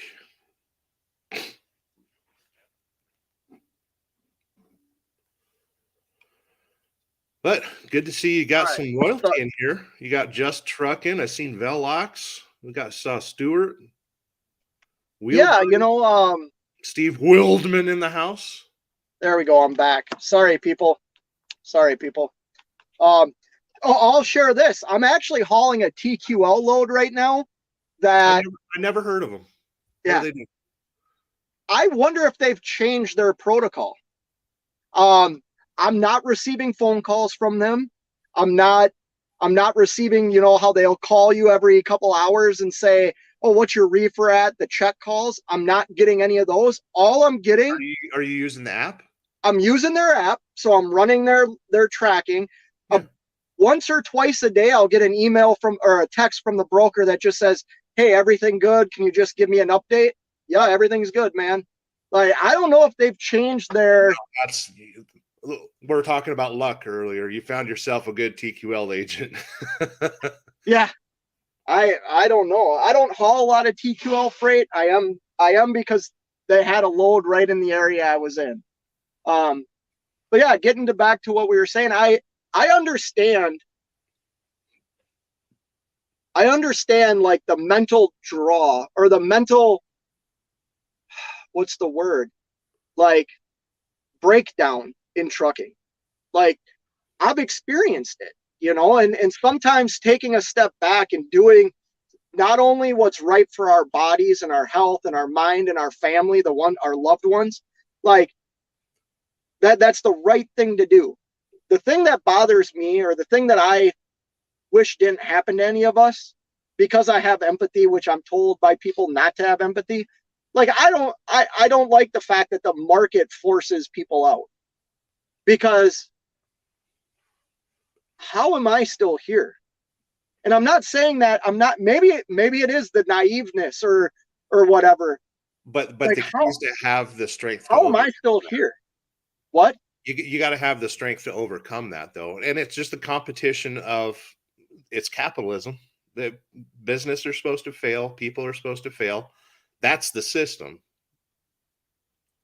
Well, It has to happen. you were in here earlier. You were in here earlier. 20% of small businesses fail within the first year. It goes up to like 45% in the second year. Like And that's all small what's businesses in the US. behind that? Because at the second year, you're thinking, "I got this. We can do this. Nothing's going to stop me." And that joy gets destroyed. And that's like I'm in that statistical category right now. But dude, you don't have a brand new Duramax on your driveway. You don't have No. a brand new speedboat. You didn't let the cockiness of being a 2 year, they call that the professional year, where you think you know everything. About 2 years to 3 years, you think you've got it made. You didn't use that to springboard into huge debt. And there's so many people out here that have those nice things, and they're out on the road trying to pay for it while their family sits at home and sees all these nice things that you're not there with the family to enjoy. And sometimes they have to make some I know a guy that is moving literally across the country right now. Like, he is leaving the market that he is based in and moving to a different freight market because he doesn't want to like give up. Yeah. I think that is like crazy, but also what he needs to do as a business owner if he wants to succeed. Was it crazy to go to the moon? Well, some people say we didn't go to the moon. So, was it crazy to film, to borrow a sound stage in Hollywood and film going to the moon? There has to be a measure of craziness, or why would we even crawl out of bed? So Just Truckin' said, the words that just came out of your mouth, Sterling, are exactly right. That's how you stay in business. Yeah, you gotta be able to overcome. Well, yeah. And it's flexibility, it's grit, it's absorption. You got to have good shock absorbers out here. So there's a line. This is so stupid, and I'm sorry for the 20 people that are in here. But there's a line from a movie, and it's one of the best lines I've ever heard in a movie. Trucking don't care about your feelings. Yeah. With Kevin Costner. It is one of the Rocky movies. When Rocky decides, he's running that restaurant and he decides that he wants to do that boxing fight the champion for like charity or whatever. And his kid comes to the restaurant and says, "Why are you doing this? Haven't you thought about me?" And Rocky stops his son in like mid-sentence and said, "I'm doing this for my life. Life," he basically says, "life will beat you to the ground and keep hitting you until you are down. And it doesn't matter how many times you get knocked down. It matters how many times you stand back up." And right. I'll be like, that is so, as stupid of a move, like, that's freaking profound. Like, it really is. And it's the truth. Life don't give two shits about any of our plans or anything about us. No, the easiest way to make God laugh is tell him your plans. Yeah, see, so like you're talking about something I'm not too familiar with. That's one of my favorite Christian jokes. Yeah, tell God your plans. But it's the truth. Like, and maybe it's because I've been to the bottom, people. Like, maybe it's because jails and institutions and death were like a real thing in my life. Like, those were real things in my life. Maybe it's because I've been to the bottom and I've been beat up, broken noses, broken hands, that I stand up every time and say, you're not gonna freaking win. Like, I can conquer my fears. I can conquer the things that I think are trying to make me fail. And maybe that's just my mind frame. And like I said, maybe I'm naive. But I believe when it comes to the trucking business, as a young owner operator, I have positioned myself to withstand, unless rates were $1.10 a mile, I've been able to withstand some destruction. And but it's not permanent. It's always cyclical. Well, yeah. Rates will go down. That's fine. You just got to trim your business. Rates will go back up, and hopefully you've got the equipment, the time, and the effort to capitalize on it. Everyone asks for transparency. Like, what the hell? Because they want everything to be flat line. They want everyone to make $62,500 a year. Everybody should just make that, and we'll all be happy. You won't. You want things to be high and you want things to be low, and you want to enjoy that trip between the highs and the lows. Absolutely. And not we're not equal. The variety of life. That's the spice of life. You know, God, I feel like okay. We're all smart, but I always refer stuff, even as a parent, I did this with my daughters because I was an athlete. Just Trucking still in here. I mean, Just Trucking was a Division I freaking football player, for Christ's sakes. Like, do you know how hard it is to become a Division I athlete?